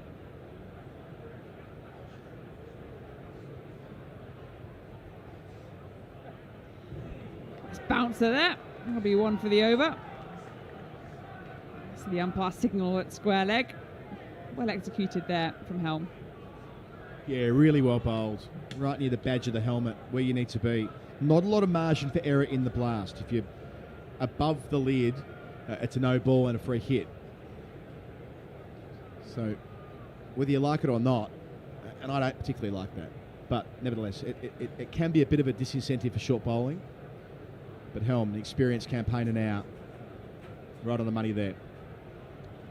Fine leg and third man brought up inside the ring. And a slower ball, well executed. Bounces in front of the keeper, but it's a dot ball to end. It's a good over as far as Middlesex are concerned. 137 for 4. Yeah, just 6 from it. And those last 2 balls, it does sum up why Tom Helm has been seen as a real leader of this attack in the last couple of years alongside Stephen Finn. The quick bouncer, followed by the very slow change of pace, bouncing a couple of times before reaching the gloves of Simpson. Majib to bowl his final over at the death. Usually Majib bowls 3 in the power play and comes back to bowl 1 in the middle overs, but given the responsibility here, looking forward to seeing how Finch goes about it. Have to attack him, don't they? Don't think you have much of a choice at this stage. I suppose the question is not whether they attack him, but where. Yeah. Where do they go? Where are they setting up? Got a deep backward square. There's a lot of manoeuvring going deep on. mid-wicket, deep point. And the 5th fielder outside the circle. Oh, long on, sorry, beneath us, Daryl Mitchell. So 4 on the leg side. How will Here he Majid go comes. about this? Short and fast, pushing him back into his crease. That's a pretty good tactic. Yeah, they say about Majid, he's so tricky because he's so much quicker than a normal spinner, almost a medium pacer. He's an in-between bowler, I always Yeah. think. But with a very deep bag of tricks, whether he's bowling at the front of the hand or the side of the hand or sometimes at the back of the hand. Flighted that one. Aerial for a moment. दोस्तों आप लोगों से मेरे channel को And what a एक talent to be able to do every discipline well enough at professional level. I mean, most cricketers, if they're lucky, can do one. But he can bowl, as we say, squeezes out the Karen ball, the off break, the wrong and the leg break. Oh, and this one's big heafer. I think there's a man underneath it. There is. That is a really, really well taken catch. Not only did you have the boundary to juggle with, it was coming inside with the shadow as well, just falling in from the sunlight. And you got a bit of crowd behind him to taunt him as well. Lovely दोस्तों taken मैं एक catch. चीज आप लोगों से मांग रहा हूँ That's just what अभी Middlesex तक needs. मैंने नहीं मांगा था Yeah, that please was a वो harder चीज chance मुझे than they it looked on दीजिए the basis of what you जो said. भी अभी तक Crap Lal started button in नहीं the दबाया है shade सब्सक्राइब and का ran प्लीज into दबा the लीजिए sun. और मैं with दोस्तों the अभी तक angle of बता the sun, दूं सिर्फ that 100 was no subscriber easy हैं take. अभी तक हमारे And चैनल he पे gave it big to the दोस्तों crowd as well. A 50 lot of people subscriber in here बढ़ at Lords जाएंगे तो आप tonight. लोग next Must innings have some free mates में over देख there. सकते हैं Fist pump कोई it भी all पैसे the देने way. की जरूरत नहीं है दोस्तों And as सिर्फ he Lal marked. Colour Good का cricket. बटन दिख रहा है सिर्फ 50 लोग दोस्तों यहाँ पे 200 लोग जुड़े हैं 200 लोग जुड़े हैं दोस्तों प्लीज 50 लोग Right प्लीज then. सब्सक्राइब कर दिए Marcus दोस्तों O'Reilly जल्दी जल्दी coming मैं into चाहता bat हूँ कि आप लोग नेक्स्ट for इनिंग भी Kent, देख पाए 23 years और of age. ऐसे ही लगातार जुड़े रहिए लाइक शेयर एंड सब्सक्राइब का 11 बटन first-class जरूर दबाइए matches to his name. He's played 7 matches for the Kent second 11 in their T20 league, averaging 24 runs, highest score of 41 against Sussex earlier in the season, a strike rate of 139. That's decent. Finch there is retained back on strike after they crossed.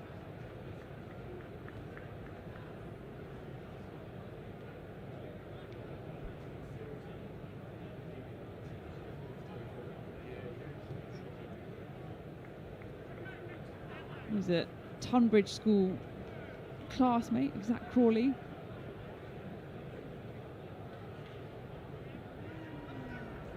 Immediately, Mujib there is interested. Not this time. He opened the batting in the Bob Willis Trophy last year when Cox was ill. I think he had a problem with his abdomen. Can't remember what it was.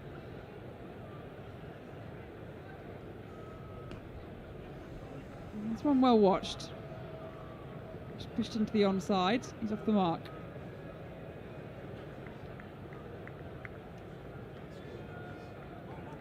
So the end of that over. The score was 142 for 5.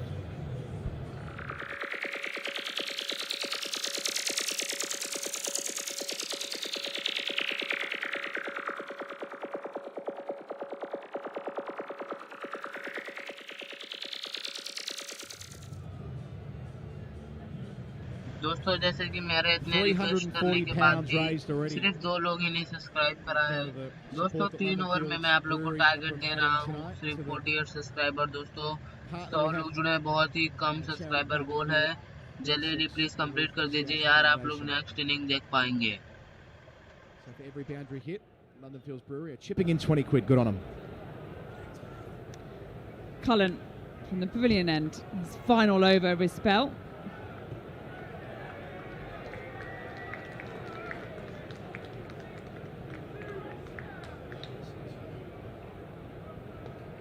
It really is a tricky time of the evening to field, especially in a stadium such as Lord's, when you've got the tall, towering stands, you've got the sunlight just falling into your eyes, and then you've got the shadows that suddenly cause that contrast as well. And in a sky that isn't quite as vibrant blue as you might like with a white ball playing into it, can be difficult. Scoop shot, or an attempted one. Into position very early there. Finch just gets the one. So Cullen bowling out here. It'll be Finn and Helm to bowl the last 2 overs. Is who bowls 19, who bowls 20? It's a good question. Well, Finn seems to be the one that... Finn's been more expensive. Yeah, that Kent have been able to get after a little bit more. So you'd almost say, okay, well maybe he doesn't take the last over. Then of course he's captain though as well. He's had a good returns throughout the season. He's most experienced. You'd say that's his responsibility.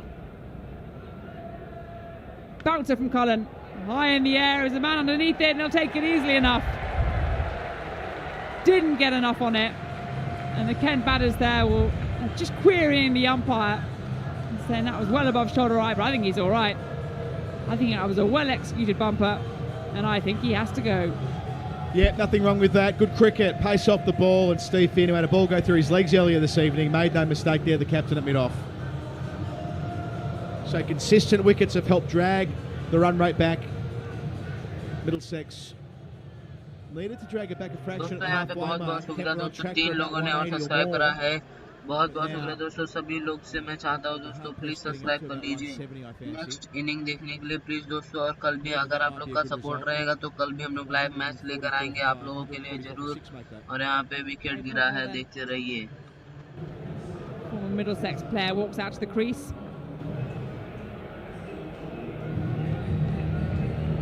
Played second 11 most of this season, and was drafted into that makeshift first-class team, taking on Sussex. Got a 3 for in his first innings, and with the bat also contributed 37, and then a quick fire 36 not out in the second innings. A few decent-looking strokes down the back end of that match that enough to cause some sensation on social media, as they tend to do these days.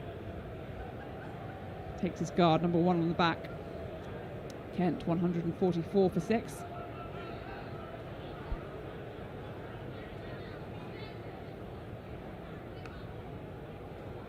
And a dot ball to start.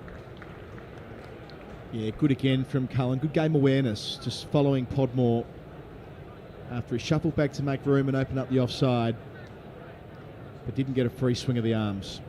High quality dot ball at this stage of an innings. Podmore, of course, on a ground he knows well, having been at Middlesex.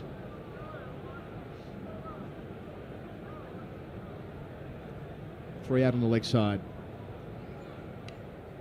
Oh, thick outside edge. Take that off the mark.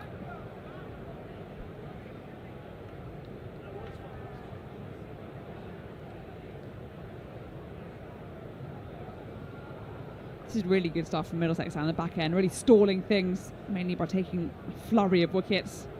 Finch there will feel frustrated at the other end.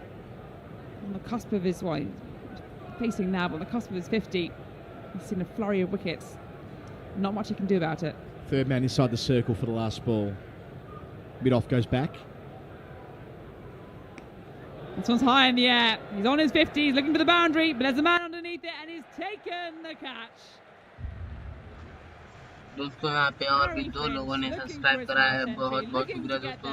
मैं सभी लोगों से यही चाहता हूँ दोस्तों, please आप लोग हमको सपोर्ट करने के लिए, डेली मैच देखने के लिए दोस्तों प्लीज़ सब्सक्राइब का बटन दबा लीजिए। जैसे देख रहे हैं आप लोग वैसे डेली मैच देख पाएंगे बिल्कुल फ्री में दोस्तों। प्लीज़ सब्सक्राइब का बटन दबा दीजिए हमको सपोर्ट करने के लिए। Just getting big on Finch. He's batted really well for 47, but 7th wicket falls. Just 2 overs to go. Finn and Helm to send down overs number 19 and 20. And the problem Kent have had in the second half of their innings have been consistent wickets, and 2 more there in the 18th over.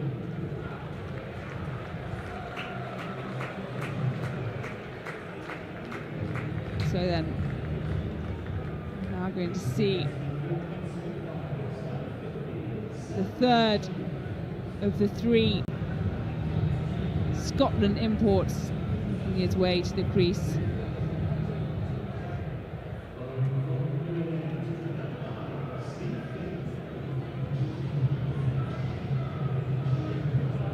So Finn to bowl over 19 from the pavilion end.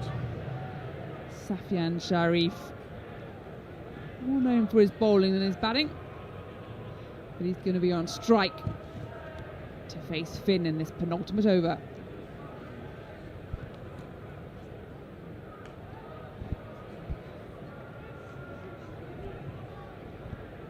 No, Podmore it was.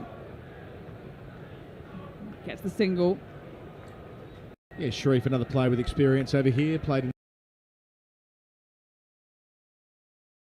the Royal London Cup for Derbyshire a couple of years ago. A lot of international cricket. 42 times he's turned out for Scotland in T20s. 30 years of age. And his left one. He's left a ball in the penultimate over. Top ball then. Finn will take that. Yeah, unorthodox.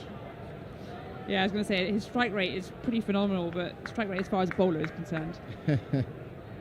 17.5 in T20 cricket. So much to write home with the bat. Oh, it's gone wide. Part of a plan as he turns this into the onside, and he's off the mark then, straight away. My mistake, hacked off to Sharif. Yeah, we just missed umpire long signal, just obscured a bit from where he is at the moment, but in the end, a good leave.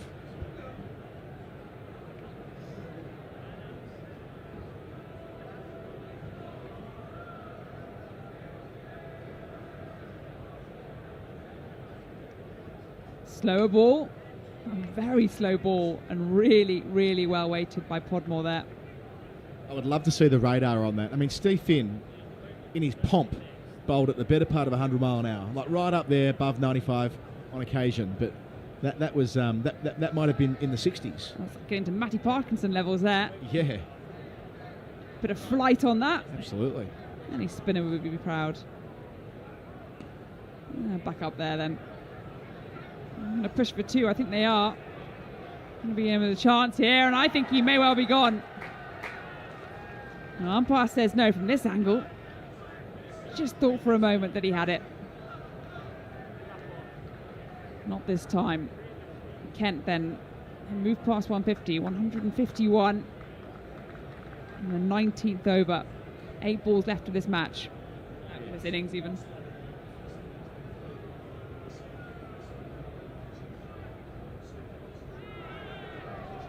Appeal for caught behind. I wonder if that was down the leg side or maybe caught a tickle of the thigh pad. In the end, dot ball. On track for a pretty big negative split here, Kent, and by that I mean more runs in the first 10 than the second 10. I like that phrase, a negative split.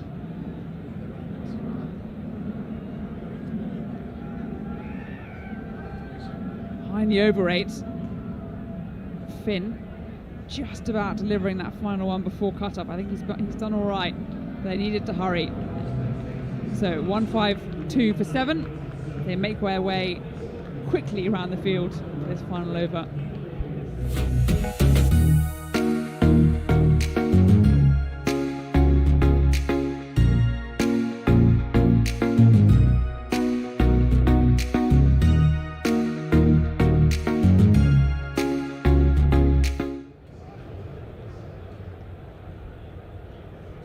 quite interesting watching the last couple of balls of the previous over. Steve Finn running back to his mark.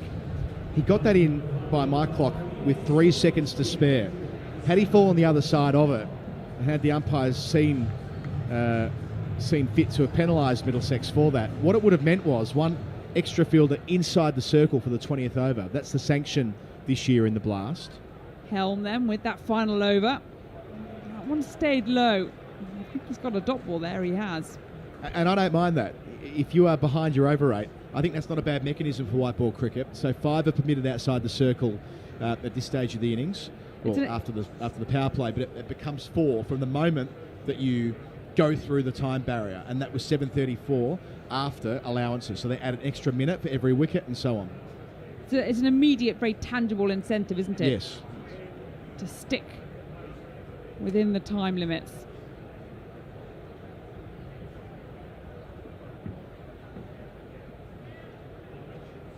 Quick single. Yeah, and runs work well, and if over rates are looked at in a more serious way at test level, for example, it probably only could be runs. But yeah, white ball cricket, I quite like that. As you say, it's in play. There's a clear incentive for the fielding team. It's dynamic. The time changes on the scoreboard. In this case, 7:34 was the cutoff. That's because they've added time with each wicket, which makes a lot of sense. So, yeah, well played by the ECB for finding a good solution for that works better than runs, I think.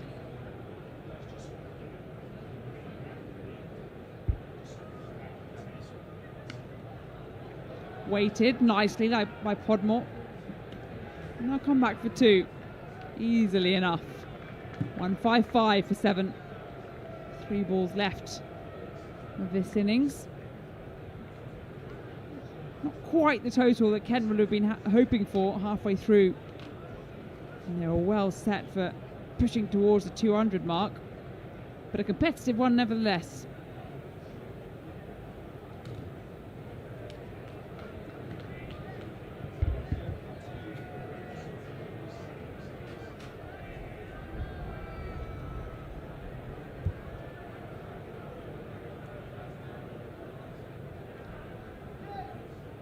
Well, that was a wayward delivery, and that's going to be called a wide. Almost lucky not to have a no ball and the free hit that comes with it. That one just, I don't know what he did there. I think he just released it completely the wrong point.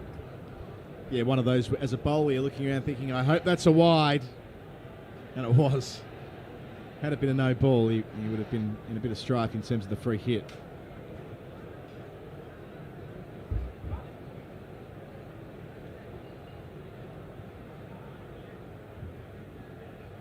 Gives himself room and is bowled. Out goes the peg. Back goes the batter. Podmore. He departs. And Middlesex, they've got their 8th. Yeah, well bowled. This stage of the innings, if you're not bowling a slower ball and not bowling an off-pace bouncer, you've got to be fast and at the base of the stumps. And in the case of Helm, targeting leg stump after room was made, Podmore stood no chance.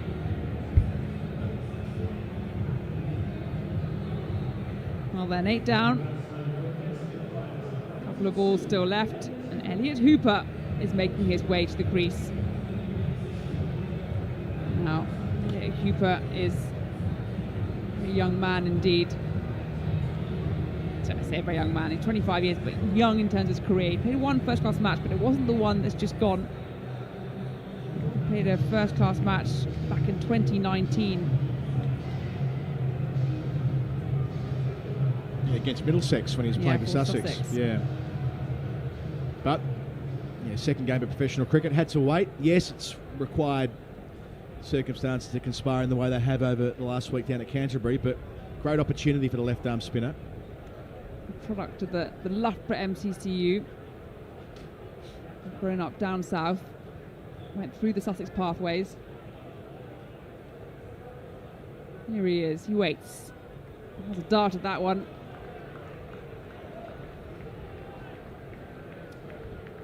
He tried to hit down on that cut shot. I mean, I wonder whether the better play there, knowing that in all probability Helm's going short, is to try and open up the offside and try and go up down towards third man. And if you get the right angle on it, it could be a boundary. But hitting down, not necessarily playing the percentages at this stage of the innings. Last ball here. 156 for 8. What can Kent do with this final delivery?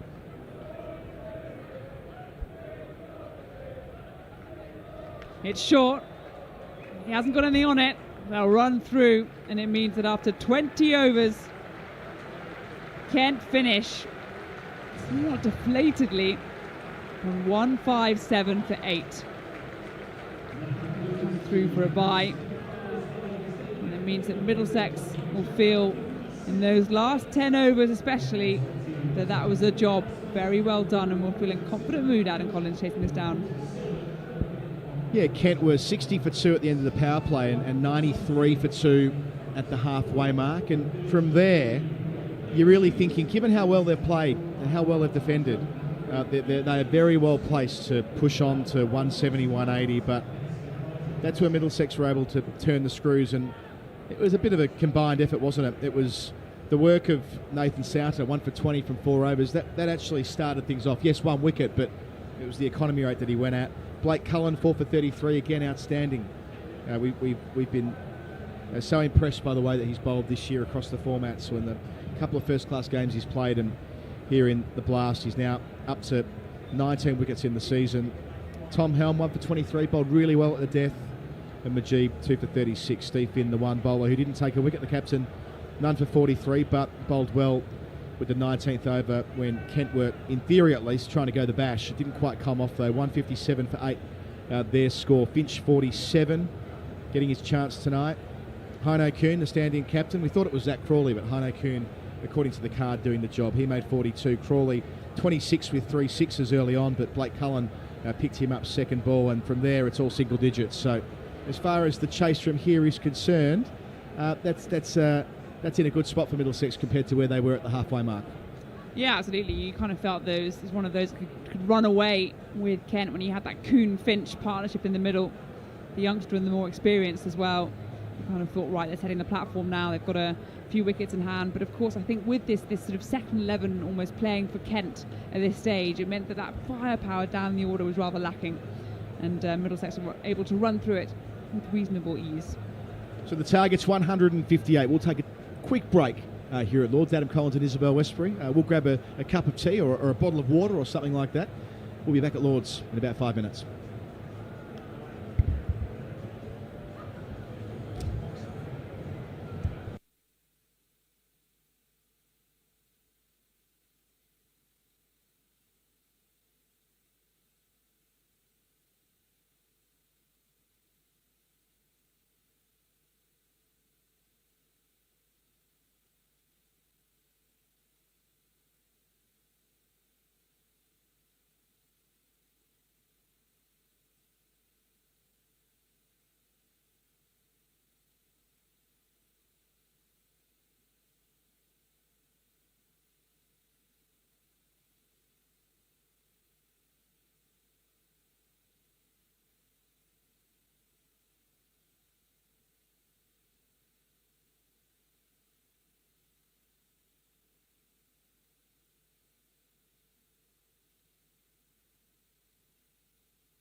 Baron Chopra, Sam Robson make their way to the middle in pursuit of 158 runs for victory.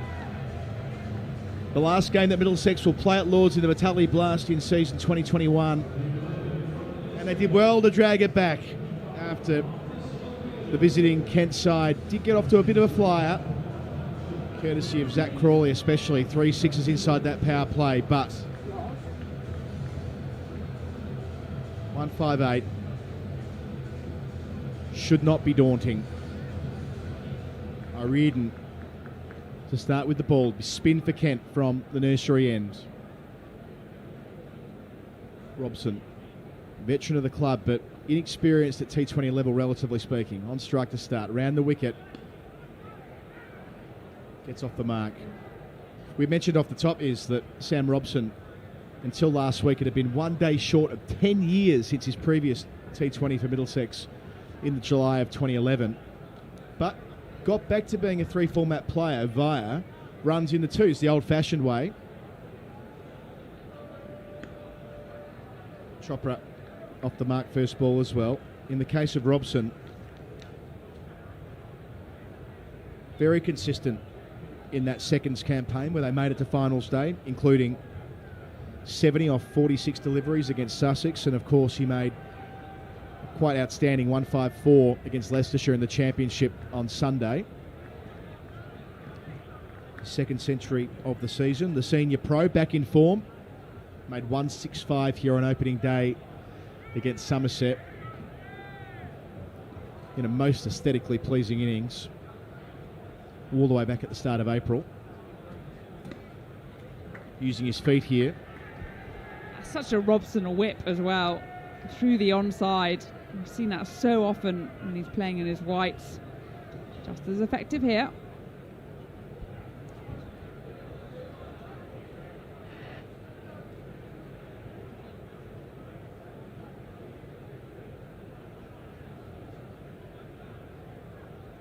Long on, deep mid-wicket, the two outside the circle.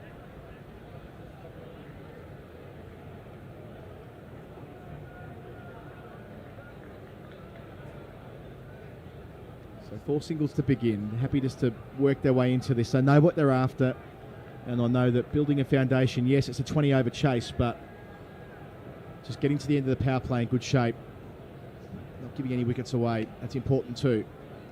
So just 4 runs from the O'Riordan over. A good one at that from around the wicket.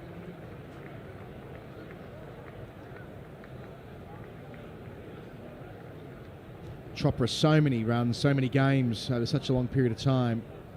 A couple of centuries and 20 half centuries at T20 level. An Essex mainstay, of course, a stint with Warwickshire as well for 6 seasons, then back to Essex. Not really, though, been in the T20 calculations for Essex since 2018. Played a handful of games in 2019. Wasn't involved on finals day.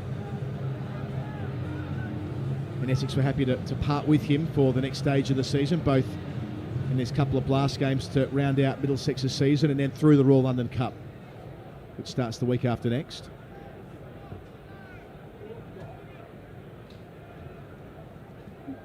.44 in his last second 11 match. In fact, against Middlesex. Second 11 T20 Cup. So Matt Quinn to start from the pavilion end. In position.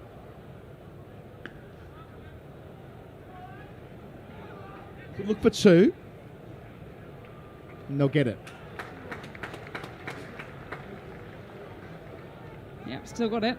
Maybe 34 years of old. Still pretty swift between those wickets. Very long shadows encroaching onto that square leg boundary now. Lovely sight.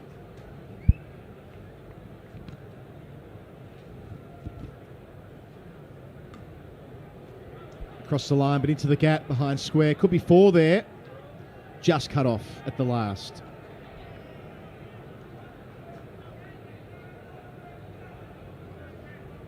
Of course, Quinn hails from New Zealand. Lots of cricket for Essex. Member of their victorious team in 2017-2019.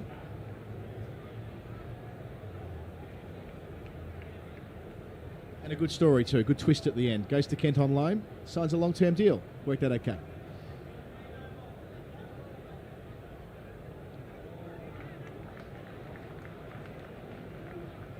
Wide ball called. Add that to the total. Thanks very much.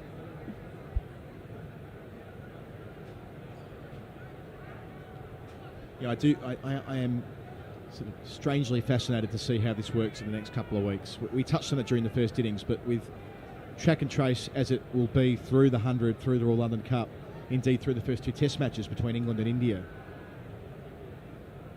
Again down the leg side, signalled again by umpire Long.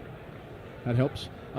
There will be players who have to miss games, and there'll be groups of players who are often ruled out. I mean, in the case of Middlesex, Peter Hanscom tested positive last week, but the other players with him weren't considered close contacts, having played their previous game at Cheltenham, which was outdoors, rather than inside a dressing room, as was the case with the England men's team, Bristol. Quick single. Well played. But yes, we'll see. I expect a lot of player movement to keep these games and keep these leagues going through what will be a very challenging time with the proliferation of COVID-19 in the last couple of weeks, and what we expect to see will be an uptick in the numbers in the next couple of weeks. It's one of those you want to keep your cricket kit in the back of your car. Yes. You never know when you're going to get the call up. Available or selected. I might buy one of those replica shirts tonight just in case. Of course, we'll be at Radlett for the 4 Royal London Cup home games.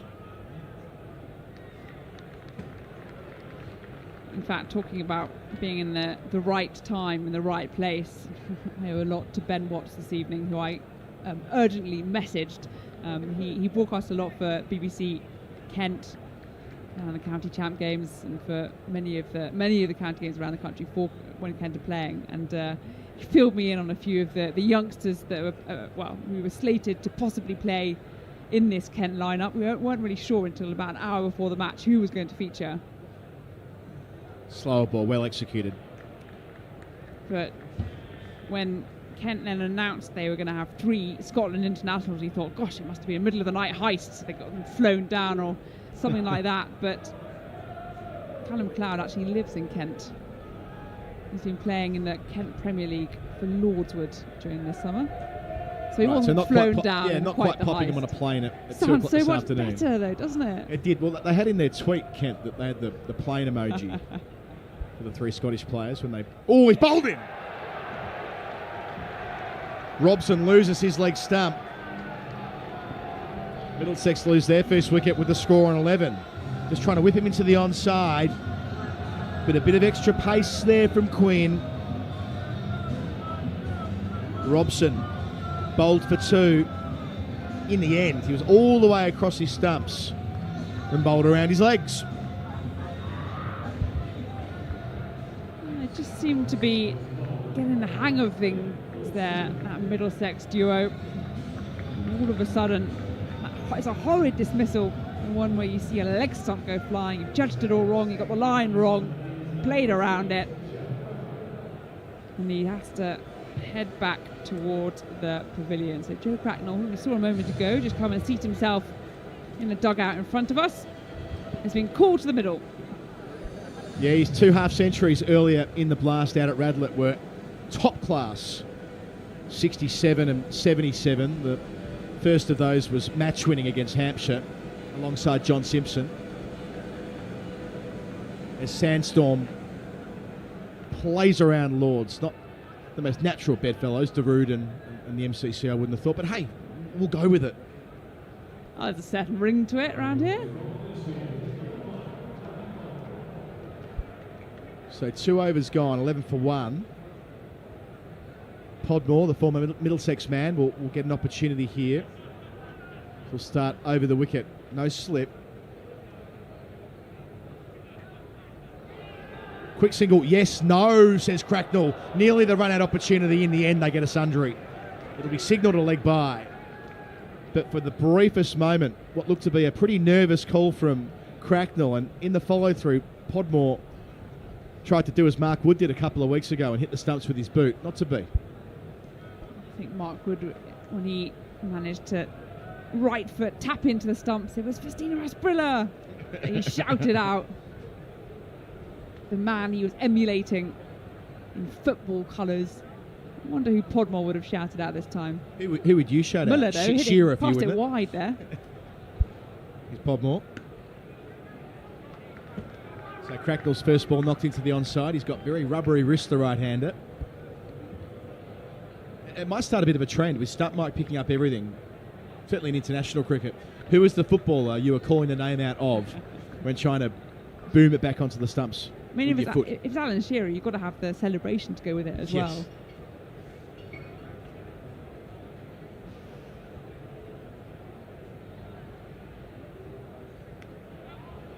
Shot. Yeah, he's class, Cracknell. Really well played, really well weighted as well, and just lent on that backward cut. Using the slope of Lords. Annoying one for the fielder. He thought at first he was in with a shout, but it ran away from him. And a nice looking boundary. I mean, sure, a fraction short, a fraction wide, but with a deep cover point and two fielders inside the circle there, he had to be precise, and he was. And brute force out towards deep square leg, and he's taken. Cracknell falls for 4. Podmore gets the second breakthrough. And Middlesex in a little bit of strife at 16 for 2. Oh, look how he hangs his head there. He went off for the run, and then suddenly he realised exactly what he'd done. A man placed down on the boundary. He knew he was there. He hadn't got hold of it. And as Adam says, Middlesex in a bit of strife, 16 for 2. Well, their target's 158, which means they don't need to get carried away. Early wickets, it's not by any stretch out of sight. However, only a couple of balls to go in the third over. We're nearly halfway through the power play. And no Stevie Eskenazi tonight. If you're just joining the broadcast, Stevie Eskenazi tore a groin muscle out at Merchant Taylor School this week. Daryl Mitchell, the new man in. The New Zealand international. Middlesex overseas player. He really has made an impact across every game he's played, Mitchell. Be it with the white ball or the red. In the wickets, in the runs. Wasn't required to bowl today, but yes, very consistent. A really good signing.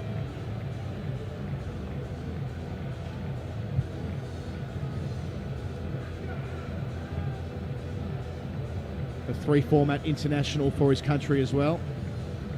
Out here, of course, as part of the extended World Test Championship squad that New Zealand had here. So he completed his quarantine and stuck around to play here with Middlesex, replacing Paul Sterling. Deep mid-wicket, deep square leg. Podmore in. First ball for Mitchell, eased into the onside. I should say Chopra on strike. They did cross. So he moves to 8.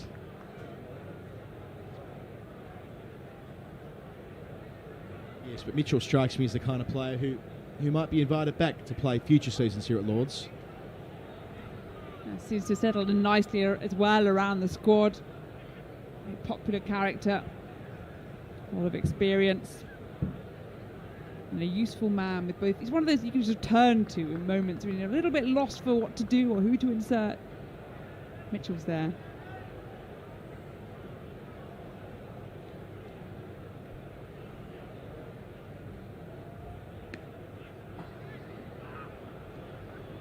End of another successful over, 18 for 2. Mitchell off the mark.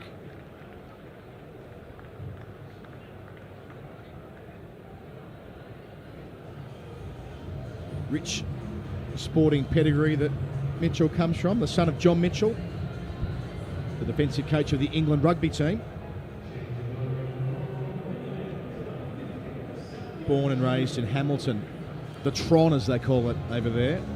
Beautiful ground, Seddon Park, one of my favourite in the world. Yeah, some of those New Zealand grounds are really lovely, aren't they? Amazing surrounds, quite often short boundaries as well. You might enjoy it if you're a batter. Yeah. I did a game at Hamilton on Waitangi Day about 5 years ago. It was Brendan McCullum's last one-day international, and it was packed and heaving and big, deep grass banks. A wonderful place to watch cricket. The New Zealanders on strike here. Sharif, his first ball, the Scottish international. Happy with singles so far.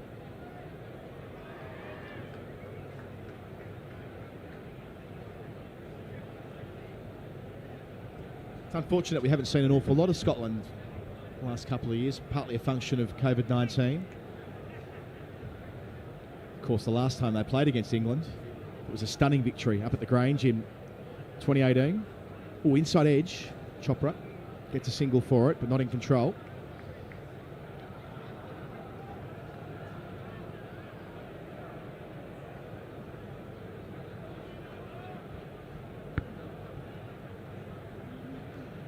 Yeah, it's one of those things that with the pandemic, it's sort of hit the smaller nations the hardest.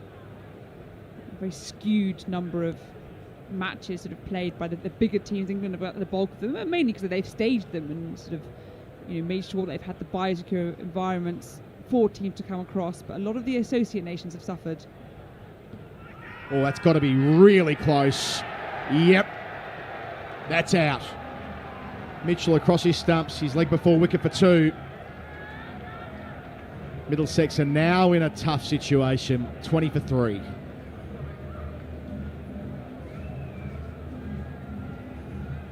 Just the way that he made his way across the woodwork when it went past his inside edge and hit him beneath the knee roll, there was only really one decision that umpire Long was going to give. Now I saw Max Holden come and settle himself down inside the dugout as well a few moments ago, just waiting, thinking that next wicket might fall, but they've happened rather more quickly than I think the home side may have liked. And look, Holden's a man in form. He made an unbeaten half-century at Cheltenham last Friday, 38 here against Sussex the previous time he played at Lords. He's just worked his way into the season after losing his spot in the county championship side after 5 rounds. Had a pretty ordinary run opening the batting, but last year, of course, he made his maiden T20 century off 60 balls out at Chelmsford, so he can do it. Normally does it at the top of the order, but yes, coming in halfway through the 4th here, target of 158. They're well behind the pace in this game. Looking at Duckworth Lewis, not that it matters, it will not be raining tonight, but the notional target for DLS right now is 40, and Middlesex are only half of that. Could have an unscheduled thunderstorm just break out in front of us. No, a Feels stunning unlikely. night here. Perfect. Oh, again, Sharif, stump to stump. Yeah, as you were acknowledging before the wicket, I mean, yeah, associate nations. It was women's cricket yesterday, last year rather, that copped it to begin with, and associate cricket alongside that. We seem to have got international women's cricket back going in the right direction through 2021, but it's not quite been the same for the associate nations, who aren't getting the same kinds of invitations they were.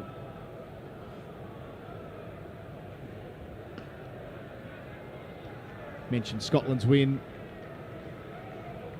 Of course, a famous victory here at Lords in 2009 T20 World Cup for Holland when they knocked off England in the tournament opener. Wonderful podcast from our friend and colleague Jared Kimber about that was released today, actually. Going through almost the oral history of how did Holland do it. Not long after when you were living there, Izzy, and playing with them. My teammate, Tom de Groot, got 49 on that evening. Yeah. Holden off the mark on the pull. End of another successful over. They've been 3 on the trot for the visitors. Middlesex 21 for 3. They'll need to go at 8.6 and over from here to win.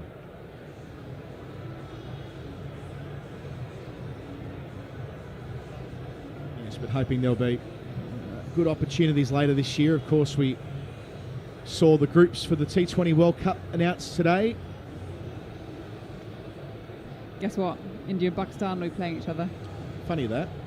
Isn't it remarkable that every time there's an ICC event, that they just happen to have in the same pool? Randomly allocate India and Pakistan to play. I mean, it's a staggering run. I mean, if you're playing at roulette or rolling the dice, as it were, I mean, this is where we're at. Somebody should work out the statistics on that. Here's Quinn, second over, changed ends.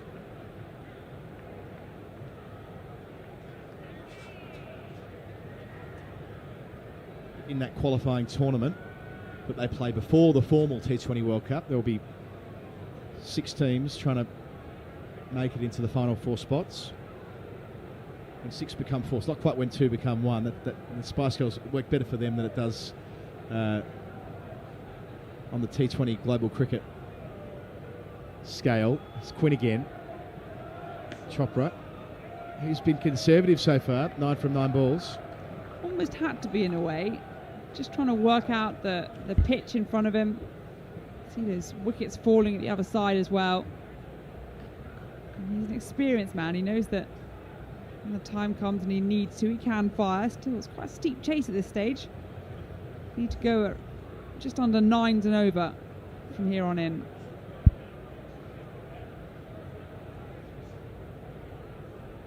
Swing and a miss. I've misled you there, Izzy. It's actually 6 teams playing for 2 spots. So the host nation, India, of course, it's being held in the UAE, but they are still the host nation. Pakistan, Australia, England, South Africa, New Zealand, West Indies, Afghanistan, Sri Lanka, Bangladesh, and then Scotland, Netherlands, Papua New Guinea, Ireland, Namibia, and Oman. They'll play that qualifying tournament for the 2 weeks before the formal T20 World Cup, notwithstanding what the administrators call it. They aren't part of the T20 World Cup, those 6 nations. They'll get the chance to play in it via the qualifier immediately before it.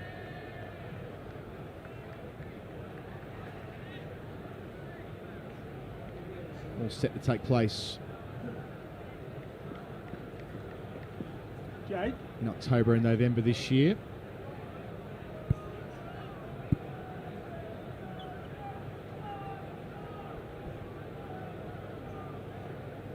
I think they're playing the entire qualifying part in Oman, and they move over to the UAE for the tournament proper.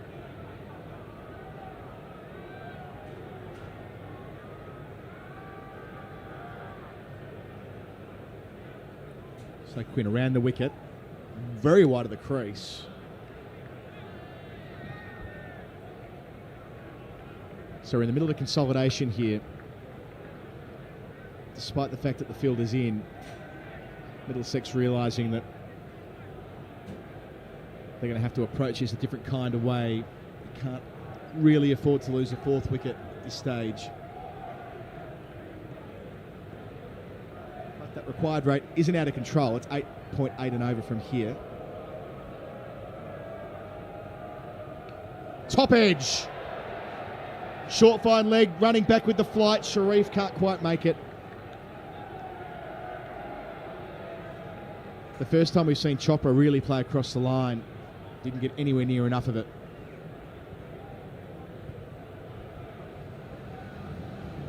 Still there though, and that's what Middlesex will be concerned about at this stage. He'd won one of the top 5 to rather anchor the innings through. And Chopra, I think, he knows that responsibility is his. Nifty batting gloves there. I don't think I've seen any black ones before. Laced with fluorescent yellow. Snazzy. Sharif starts a new over. Down the track, Chopra. Seeing a little bit of purpose now from the veteran, but only gets 1. It'll be John Simpson in next. We can see him just in the dugout alongside us, playing a bit of shadow batting. Of course, he was playing international cricket just a few days ago. That must have been a great feeling for Simpson, especially walking back into the dressing room yesterday or maybe this evening. Hopefully he had his England kit on at the time. I mean, his whole playing uniform, I would imagine. I mean, you have to, wouldn't you? After waiting that long for the call-up. You'd have been celebrating all night in your England kit, I reckon. You just don't take it off. Go straight from, where were they? Edgbaston, the 3rd game, wasn't it? Back into the Middlesex cap. Probably had the series winner medal still on. You'd have slept in it 100%. Yeah, of course. Walk back in. Oh, sorry, I forgot I was wearing this England. So I'll get changed into the Middlesex uniform now. My apologies, guys. He just got up a little bit extra there from Sharif. It's going very nicely here. He sent down 9 deliveries, conceding just 4 runs and the 1 wicket in his column, that of Daryl Mitchell. Big wicket. Just 3 balls left in the power play. Outside the circle, backward square leg, deep mid wicket. That's the part of the ground that Max Holden loves accessing, I should say. Getting on the back foot and crunching that pull shot. Makes room here. Full toss, can't be cover. Good fielding. Really good bit of work there by Heino Kuhn, the veteran. Flying across the turf there. Likes it too, smile on his face. Defies his 37 years of age. Yeah.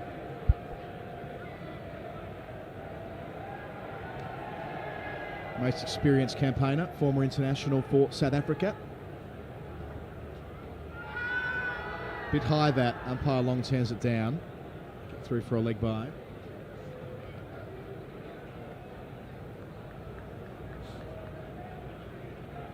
You're feeling pretty comfortable here, Kent, knowing that sooner or later,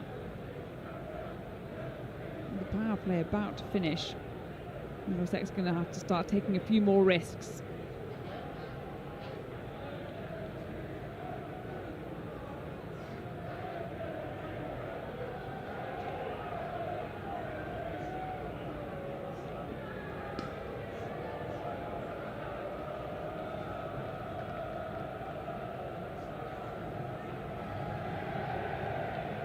End of the power play.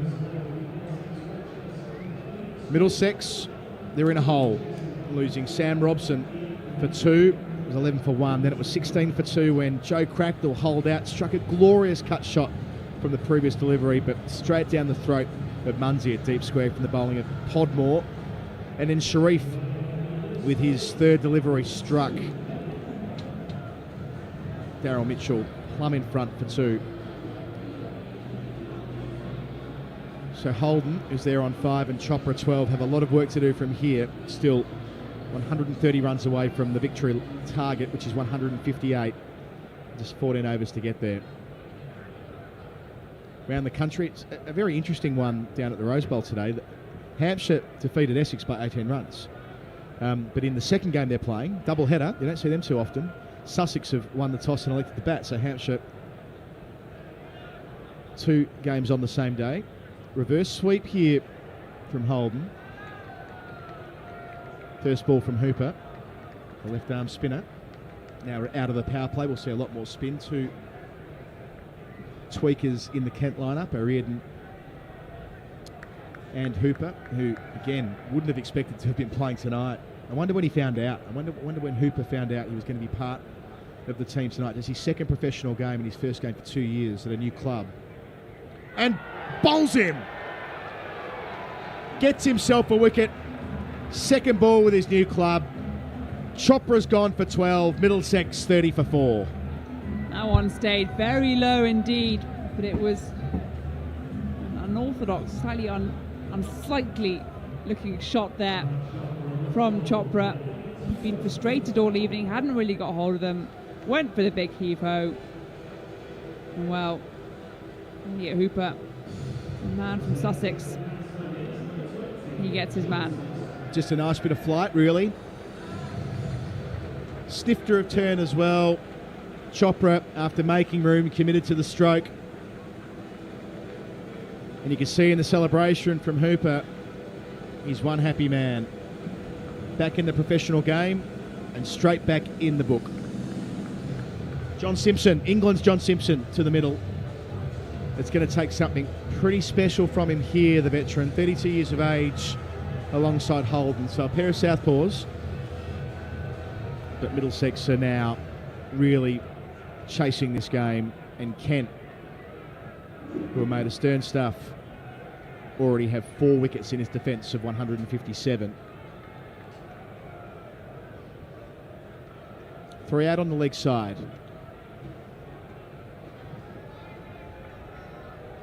Off the mark, Simpson.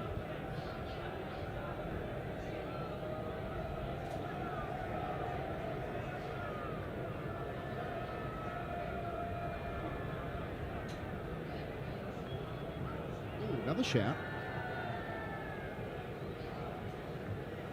Leg byes will be confirmed.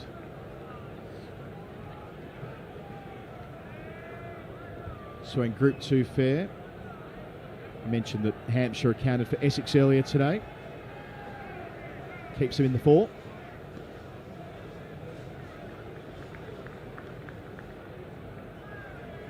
Over at Cardiff,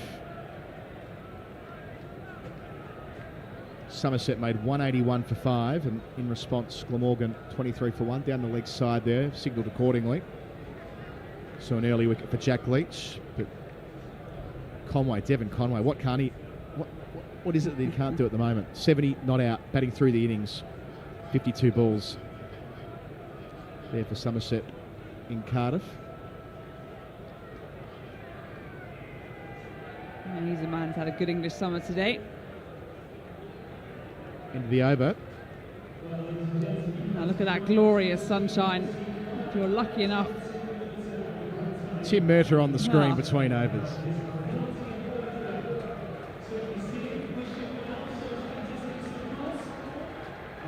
Oh, there he goes. Downing the beer, Tim Murtagh in the crowd. You can tell he's got a night off. Have that.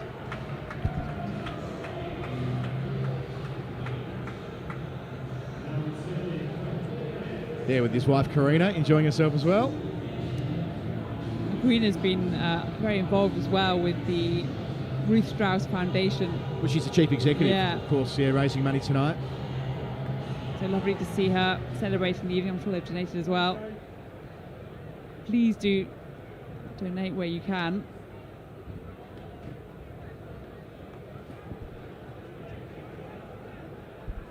That's great footage. Tim Murtagh sculling a beer in the outer at Lords and popping it on his head when he was done. Turning 40 on the 2nd of August, Tim. Went on camera. Yep. Make it count. So Podmore, pavilion end. Long off, deep point, deep backward square, deep mid wicket, long on. Swing and a miss outside the off stump. This is not going well for the home side, to say the least. Yeah, Murtagh's enjoying himself in the stands, but nobody on the pitch, perhaps. In Middlesex colours.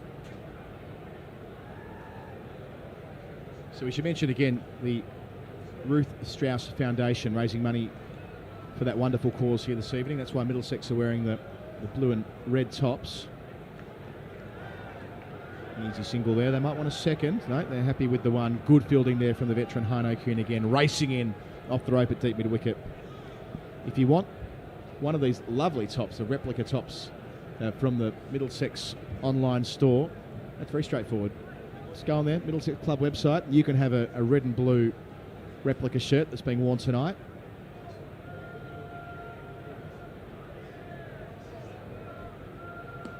Oh, up-ish and taken. Zach Crawley in there at cover. It's Podmore with his second against his old club. John Simpson falls for 3, and Middlesex are reeling at 36 for 5. It's a horrid dismissal. Just a little bit early on. Didn't pick the slower ball. Just popped it up into the hands. Easy as you like of extra cover. It's been a difficult time with the bat for John Simpson. Not a great string of form running into the ODIs. So work to do both for him a bit later on, but for Middlesex right now, a bit of strife. Yeah, this Kent team are made of tough stuff.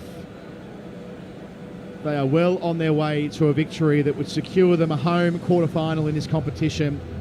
Coming in 8-3. They did the double over Surrey in their most recent 2 games, but 11 changes tonight. And sure, they didn't quite bat the way they could have after getting off to a good start. They did get dragged back by Middlesex's bowlers, but I'll tell you what, their replacement seamers, Podmore and Sharif, have been bang on. Hooper in the book as well. The required rate already up to 10 and over. This will feel good for Podmore against his old club.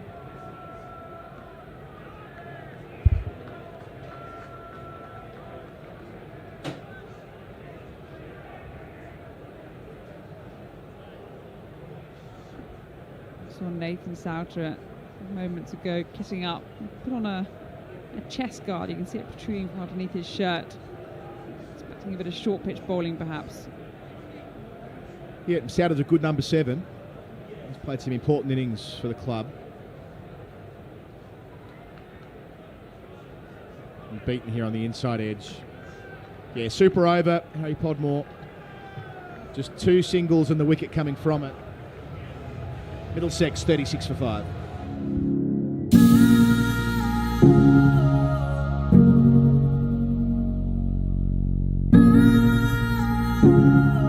Head over to the Middlesex Cricket online store and buy one of these replica Ruth Strauss Foundation cricket shirts. They're limited edition. They'll only be up for a limited time. A proportion of the proceeds go to the Ruth Strauss Foundation. So head over there and buy them, please.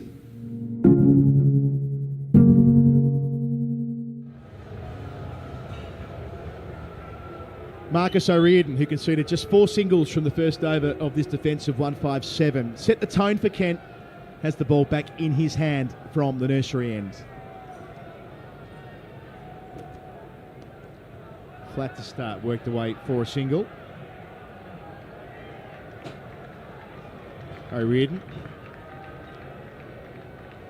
an all-rounder, has opened the batting in first-class cricket as well, did so last year.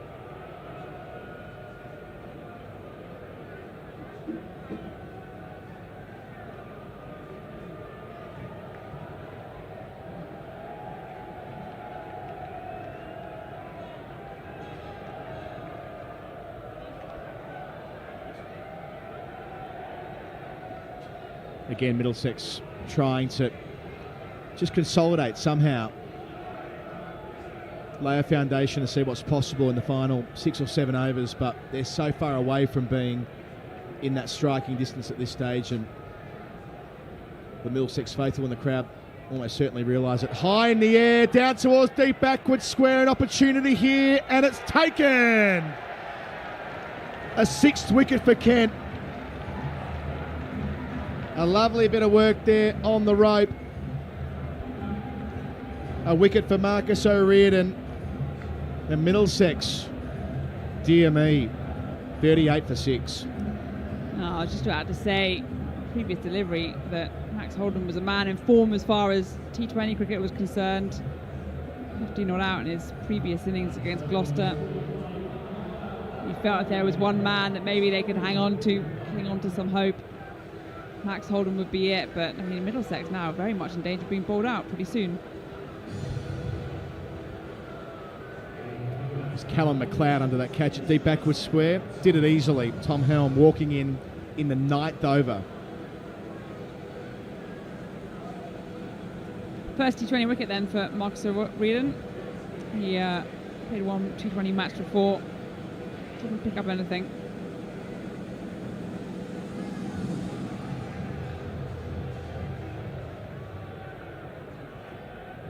After Middlesex did show some signs of being more than competitive through the middle stage of this season, they've really fallen away here.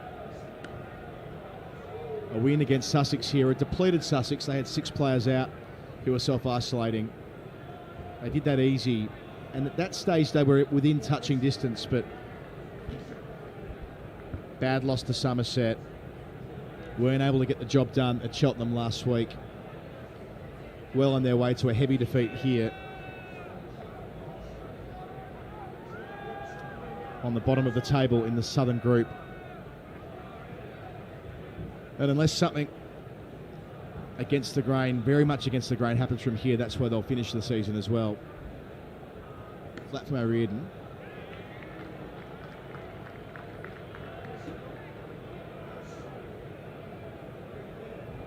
Yeah, to have Souter and Helmet at this stage, if something's gone terribly, terribly wrong. And so often we've said that on paper, Middlesex have it all. Ready and firing. Not in practice. Helm off the mark.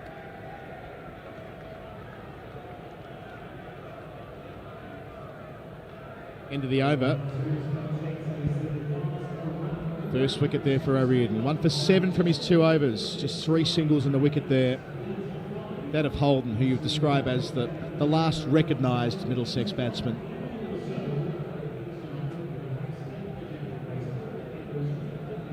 A gorgeous night here at Lord's, but It's not been a competitive chase so far.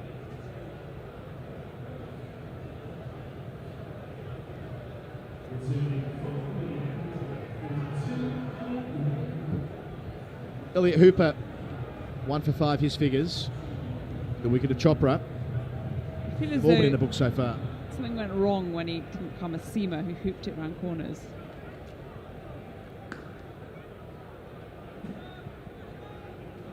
Absolutely no nominative determinism in deciding how Hooper might bowl.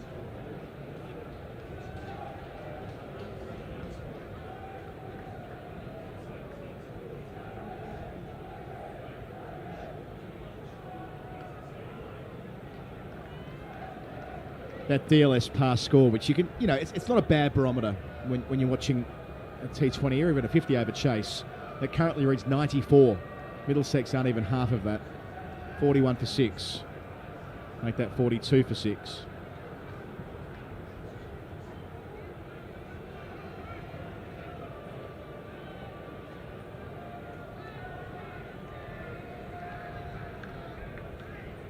Their last home game here at Lord's. Quicker ball there from Hooper. Just picked up from Helm at the last possible moment. Gets himself a single. Highest score so far in a Middlesex shirt is 12. Nobody else has made double figures beyond Varun Chopra. Oh, and he's bowled as well. Souter loses his off stump. And a wonderful celebration from Hooper. He gets a second wicket. On both occasions hitting the stumps. 43 for 7.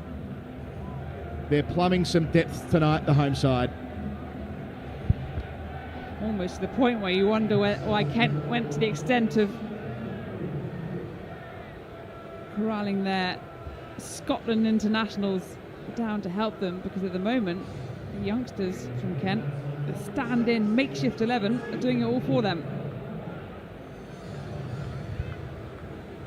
Blake Cullen walking out at number 9 in the 10th over.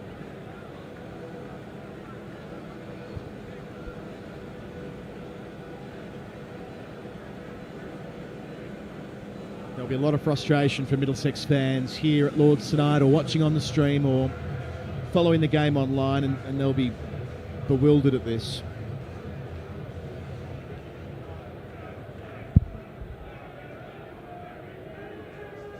Oh, that's close.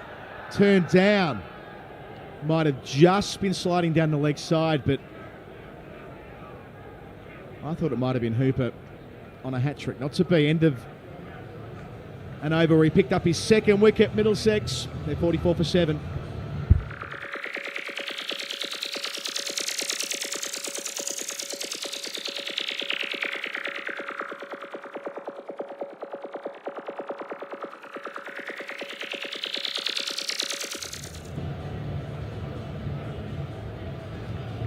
Over £400 raised thanks to London Fields Brewery, who are chipping in 20 quid for every 4 or 6 hit this evening. Our sponsor on tonight's stream, we thank them for that. londonfieldsbrewery.co.uk. O'Riordan starting his third over. Spin from both ends.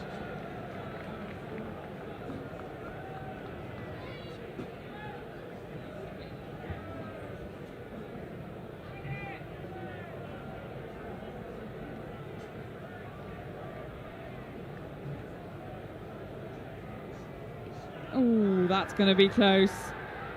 Turned down. It's been quite the sedate innings so far from Middlesex. Well, Middlesex's lowest score in T20 cricket is 92.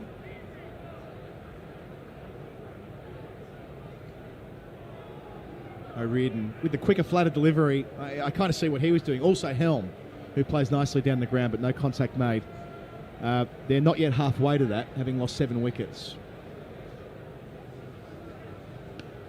You've got to go back to a London derby for that, when Surrey did the job over Middlesex in 2013 here at headquarters. Yeah, they'll be running that close tonight. And to think as well, they've only scored 1 boundary in this innings so far. Cracknell back on a point, I think it was, in the 3rd over of Podmore, and that's it. That's the sum total. One boundary. And I think with the benefit of hindsight, it was the very start of the innings, wasn't it? They were happy to take the ones, but they weren't willing to take on the spin of O'Riordan in the first over. It was quite a conservative start, which does mean you do find yourself in strife if there are wickets thereafter, and there are a clutter of them.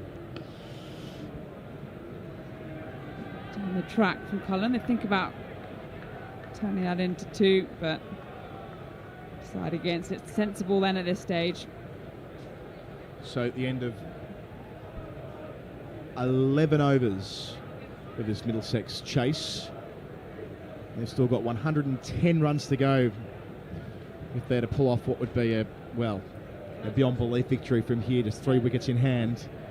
Izzy, I should have passed over to you from the previous over. I'll do so now. You can drive this to the line. How many overs am I going to get? That's the question. I don't think it will go round to the 20. Well, we'll see. Lots of work then for both Tom Helm and Blake Cullen, not really to win this match anymore, but to bring it to a respectable total. Here's Podmore, enjoying himself in Kent colours.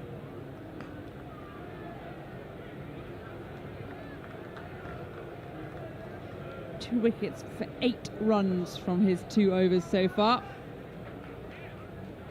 Only Safian Sharif, Scotland international, bettering him on the economy. Sharif was 1 for 6 from his 2, so no doubt we'll be seeing him shortly as well. Nicely played.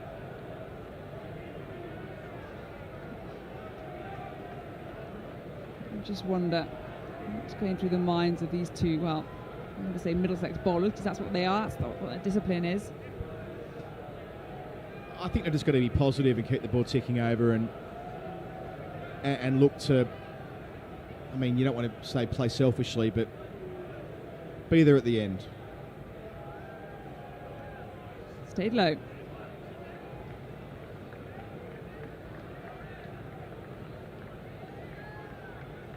Especially in the case of Blake Cullen, a young man who has made such an impression in recent weeks. Tom Helm bowled beautifully today. I feel sorry for the Middlesex bowlers, truth be told. Not the first time I said that this season. Making room for himself. Yeah, it often happens, doesn't it? And you think they work so hard to restrain Kent as well.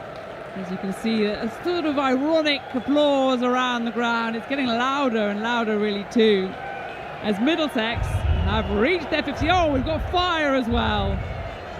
Get out the big guns, because Middlesex have reached their half century.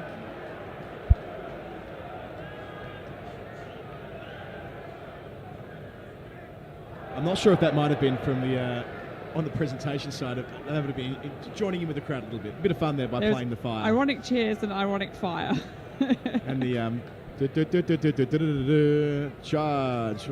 Yes. Well, it's a laugh or cry situation in that respect, and I think they're having a jolly good laugh. Oh, it's all part of it. It's all part of it. Give the crowd something to enjoy and cheer about on a beautiful Friday night. Actually picked off the legs. A couple more to the total. Crowd getting behind them. Every run counts. Might as well enjoy it while they can.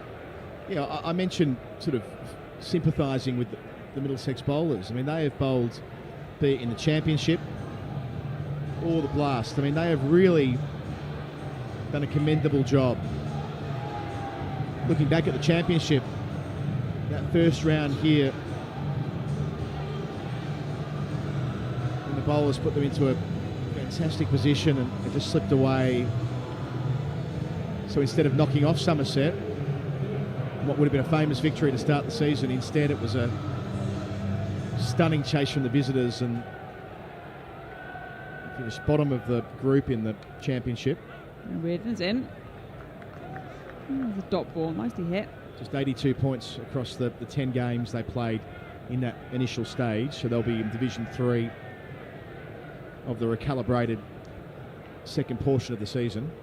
Reverse sweep, very fine. Not much momentum on it. Enough for a couple. He's not playing this evening, but Ethan Bamber, Tim Murtagh. Bamber, of course, been called up for the cross-county 11 to the County All-Stars. Now, that's quite exciting and a good recognition of what he's achieved this year, Bamber. Nicely played. Yeah, Bamber in excess of 30 wickets, likewise Tim Murtagh. The All-Stars 11, I like that idea. Is that what we're calling them? Yeah, I think we were calling it that before we saw the team named. It's not the best 11 from the counties as such. It's a bit of a hybrid team. Recognition for players like Bamber who've excelled in season 2021. A couple of younger players, a couple of older heads as well. Hasib Hamid is playing next week, which is tremendously exciting. James Bracey will keep wicket. Good nod to him. Keep going. This is good movement here. Good use of the feet from both the batters down the track. Yeah, Rob Yates, another who's most certainly been one of the finds of 2021. Looking forward to it. 3 days next week up at Durham against the touring Indian team. Hopefully that gives Bamber another opportunity to showcase his talents. It's not a bad platform to do it on. And it means that after 13 overs then, Middlesex are 58 for 7.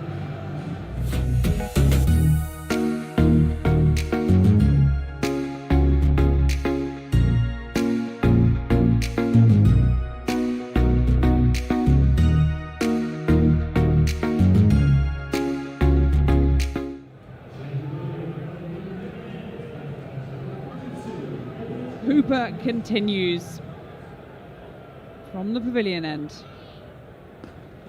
Lovely use of the feet down the ground, and he may get 4 for it. That's a beautiful bit of fielding. Absolutely super stuff. That's O'Riordan down there, and what a game he's been having. I mean, with the ball and now in the field.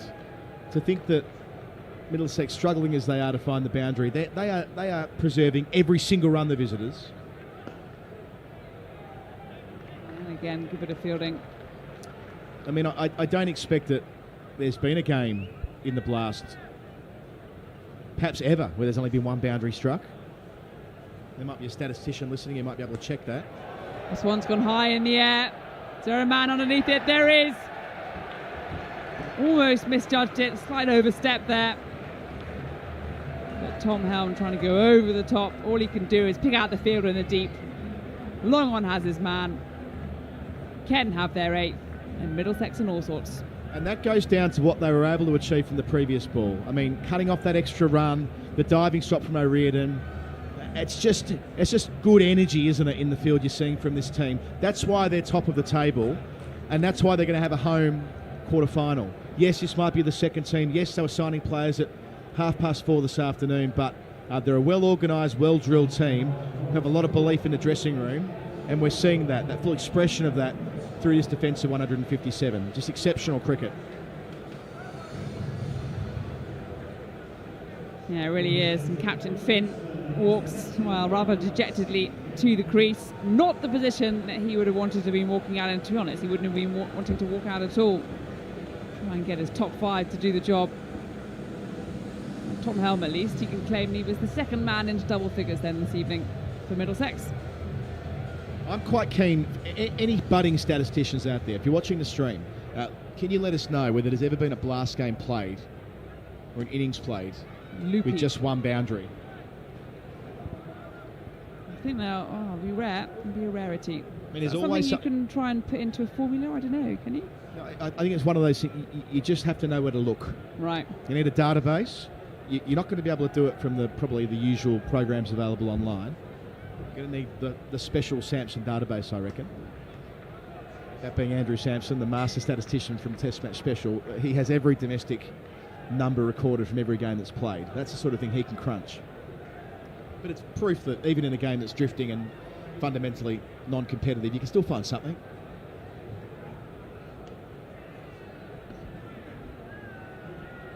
He played.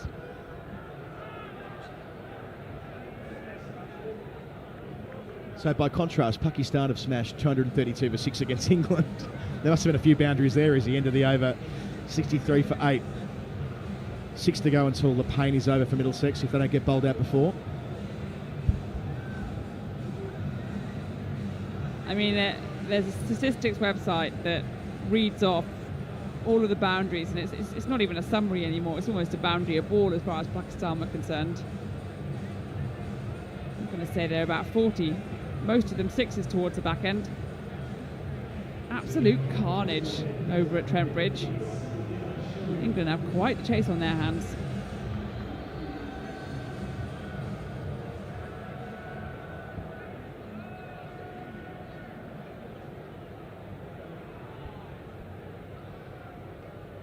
Oh, and he's bowled him. Sharif there's got a second wicket of the evening. And it's 9 down for Middlesex. They find themselves 63 for 9. And Cullen is the man to go. Bowled all ends up. He departs for 9. Yeah, Blake Cullen is not to blame. 4 for 33 with the ball. I mean, he bowled so well. And walking in this evening when he did, I mean, walking in at 43 for 7, you're on a hiding to nothing. I have to stress that point. This is not the fault of the bowling group, who really have done the job throughout the season.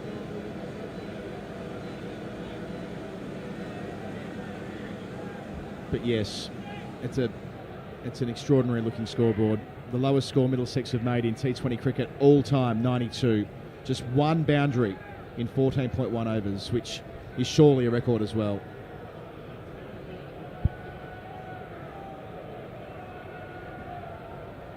Full down my leg side, called a wide. Another little cheer goes up round the crowd. Another run to the total. Futile creep towards that record low score. And you rather wonder they'll fall short by quite some margin, you'd think.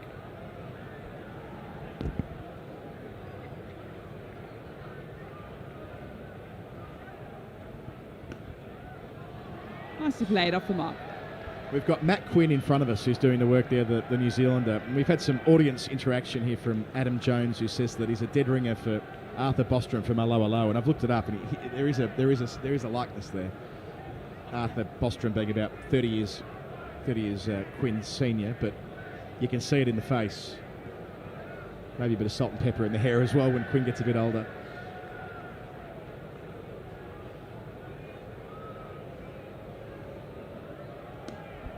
Full, patted back down. Nice looking shot there from Finn. I've got some housekeeping as well. Stephen Stratford was in touch between innings to relay to us that you do not get a free hit with the above shoulder or above head no ball for bouncers in the blast. That passed me by. I thought we saw a game with a free hit after a bouncer last year, and I've just been going with it, but that's not in the playing regulations as sent to us, so always good to correct the record.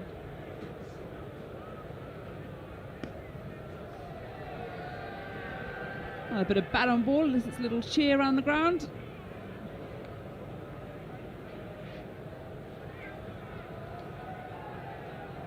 Two from two, both these batters. Runnable strike rate. What are we worrying about?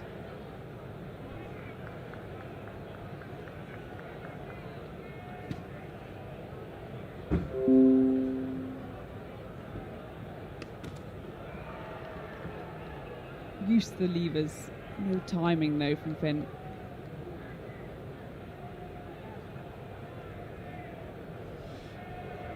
Nice looking bat in his hand. Yes.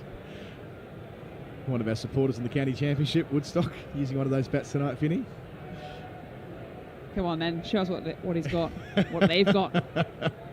Hit a couple of big sixes in the second 11 earlier in the year, didn't he? Come on, Finny. No, not there. Needs to use the woodwork. Ouch, that hurt him, I think. That's smacked him on the hip, the unprotected part of the hip where there's no thigh pad. That's not fun. Beautiful there above the turrets, members stand. Not the best game of cricket, but I'm sure they've had a great time.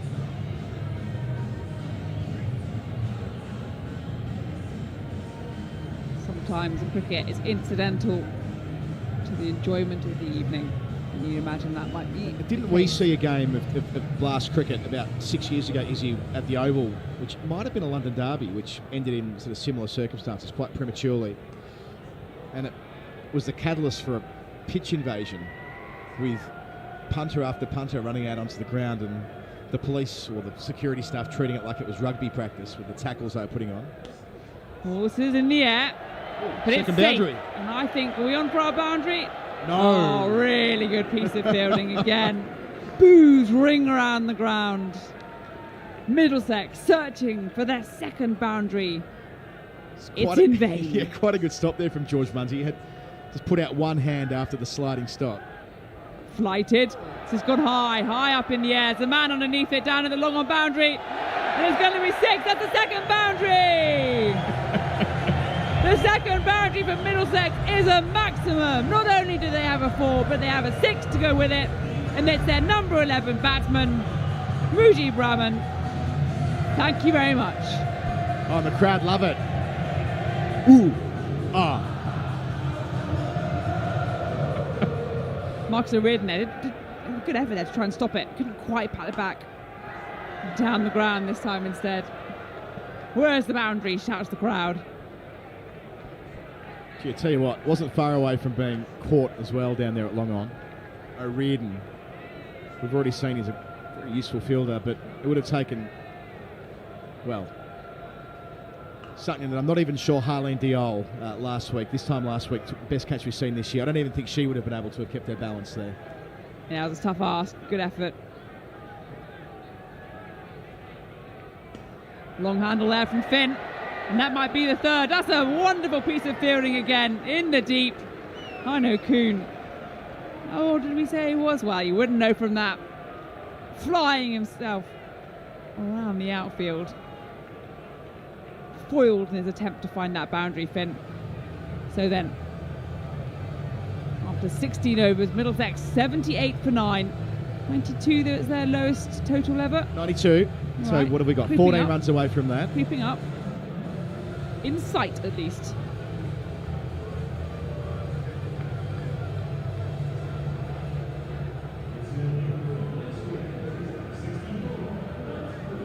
Thank you to WG Rumble Pants on Twitter. Oh, yes. Who seems to have a very nice setup indeed. An iPad. There's a glass of wine I spotted as well. WG Rumble Pants, I'll tell you something about him. Fantastic name, by the way. It's short. Stand and deliver. That's going to be another boundary, is it? No, it's not. It's hauled in front of the rope. Kuhn again. Slow down. The man to haul in the ball, and Rahman there is just getting into his stride. Why didn't that go all the way? He cries. He moves to 13 though, 80 for 9. It's worth looking up WG Rumble Pants on Twitter. He's creating a mural of anyone he deems, I suppose, worthwhile in the game from the start of cricket, from the start of the international game all the way back in 1877. Rahman on strike with his red and yellow shoes pushed back into his crease. No run. And this week, to my bewilderment, surprise and deep pride, he's got a row of podcasters going across at the moment. So Jeff Lemon and I, we went to Final Word podcast, and he thought he saw fit to put us on there alongside the Tailenders lads. That's good company. And Ellie Oldroyd as well. Oh, Queen. The funniest part of this, by the way. Rahman waits. Tennis bat shot into the deep. Is it going to be caught? Yes, it is. Kent have their final wicket, and Middlesex are dismissed. 480, their lowest total in T20 cricket. Middlesex succumb tonight.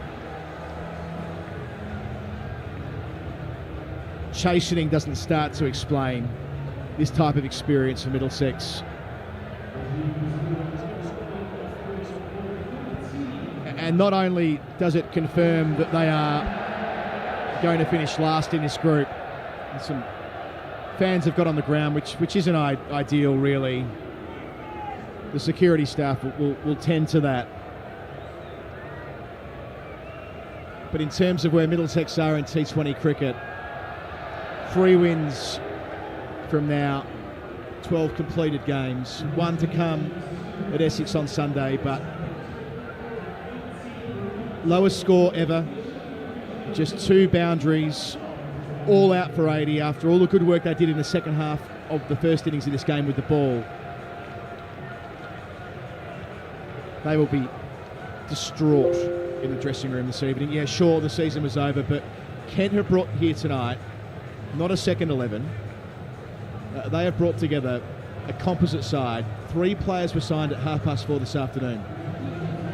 Players from second 11s around the country, players who were released from other clubs, and let's celebrate that. This is a mighty effort from the Kent County Cricket Club. They have thoroughly deserved every one of their 19 points in this competition so far. They'll go to bed tonight, top of the pops. There's no way they can miss out on a home quarter final. And they should go on to finish up the Southern Group in top spot. What an extraordinary performance. It's one they'll be speaking of down there at Canterbury for years to come. Coming to Lords and this smash and grab effort, making 157 for 8 with the bat. Sure, maybe a bit under par, but then with the ball, looking through the way they did it. Marcus O'Riordan, 1 for 18 from 4. Matt Quinn, 2 for 13 from 2.3. Harry Podmore against his old club, 3 overs, 2 for 12. Safyan Sharif, 2 for 10 from 3 overs. And Elliot Hooper, 3 for 24 from his 4. All 5 bowlers contributed. They all got in the book. No one went for runs, just 2 boundaries conceded across the board. It's an immaculate performance from the visitors. Yeah, it's a really chastening return there from Middlesex when you think that they only just got past halfway to Kent's total, and we thought at the halfway mark that this was, par, below par from Kent, a really good bowling performance from Middlesex. We talked earlier on, Adam, about feeling sorry for the bowlers and the way that they perform and having to come out and kind of, do the bulk of the work with the bat as well. For some of those returns, Blake Cullen, 4 for 33. To be on the heavily losing side after that, you'd be distraught. It's a lot of soul searching, I think, for Middlesex. Yeah, that's the word, soul searching. Thanks again to everyone that's made it possible this evening, including Crew Clothing, who've decked us out in what we're wearing tonight. Thank you to Crew Clothing. London Fields Brewery, who not only were supporting the stream, but were also raising money for the Ruth Strauth Foundation this evening. Of course, you can jump on the Middlesex online store to buy replica shirts from tonight, the red and blue they were wearing, in support of that charity, and we'll be auctioning off the 14 shirts worn this evening. That's all at the link you'll see in the YouTube notes at the moment, givergy.uk/MVSKT20. But yes, the easier way to access that is in the YouTube description. You can get one of the 14 tops that Middlesex wore this evening. All told, Isabel Westbury, a thumping victory for Kent. They've got the job done by 77 runs. Middlesex play their final game of the T20 season at Essex on Sunday. All they have to play for is pride, and it's going to be a tough couple of days, no question. Absolutely is, but one thing I would say is enjoy Kent going through to quarterfinals. They'll be a team to look out for, especially when you think that of who they have to select from going through into the knockout stages once their full team is back from their isolation or suffered from COVID. So yes, enjoy Kent, I think, is the main takeaway from that. Yep, first versus second down at Canterbury on Sunday. Kent up against Sussex. And thank you to everybody who's been watching the stream here at Lords through the course of the Vitality Blast this year. It's been an absolute joy to bring this with you.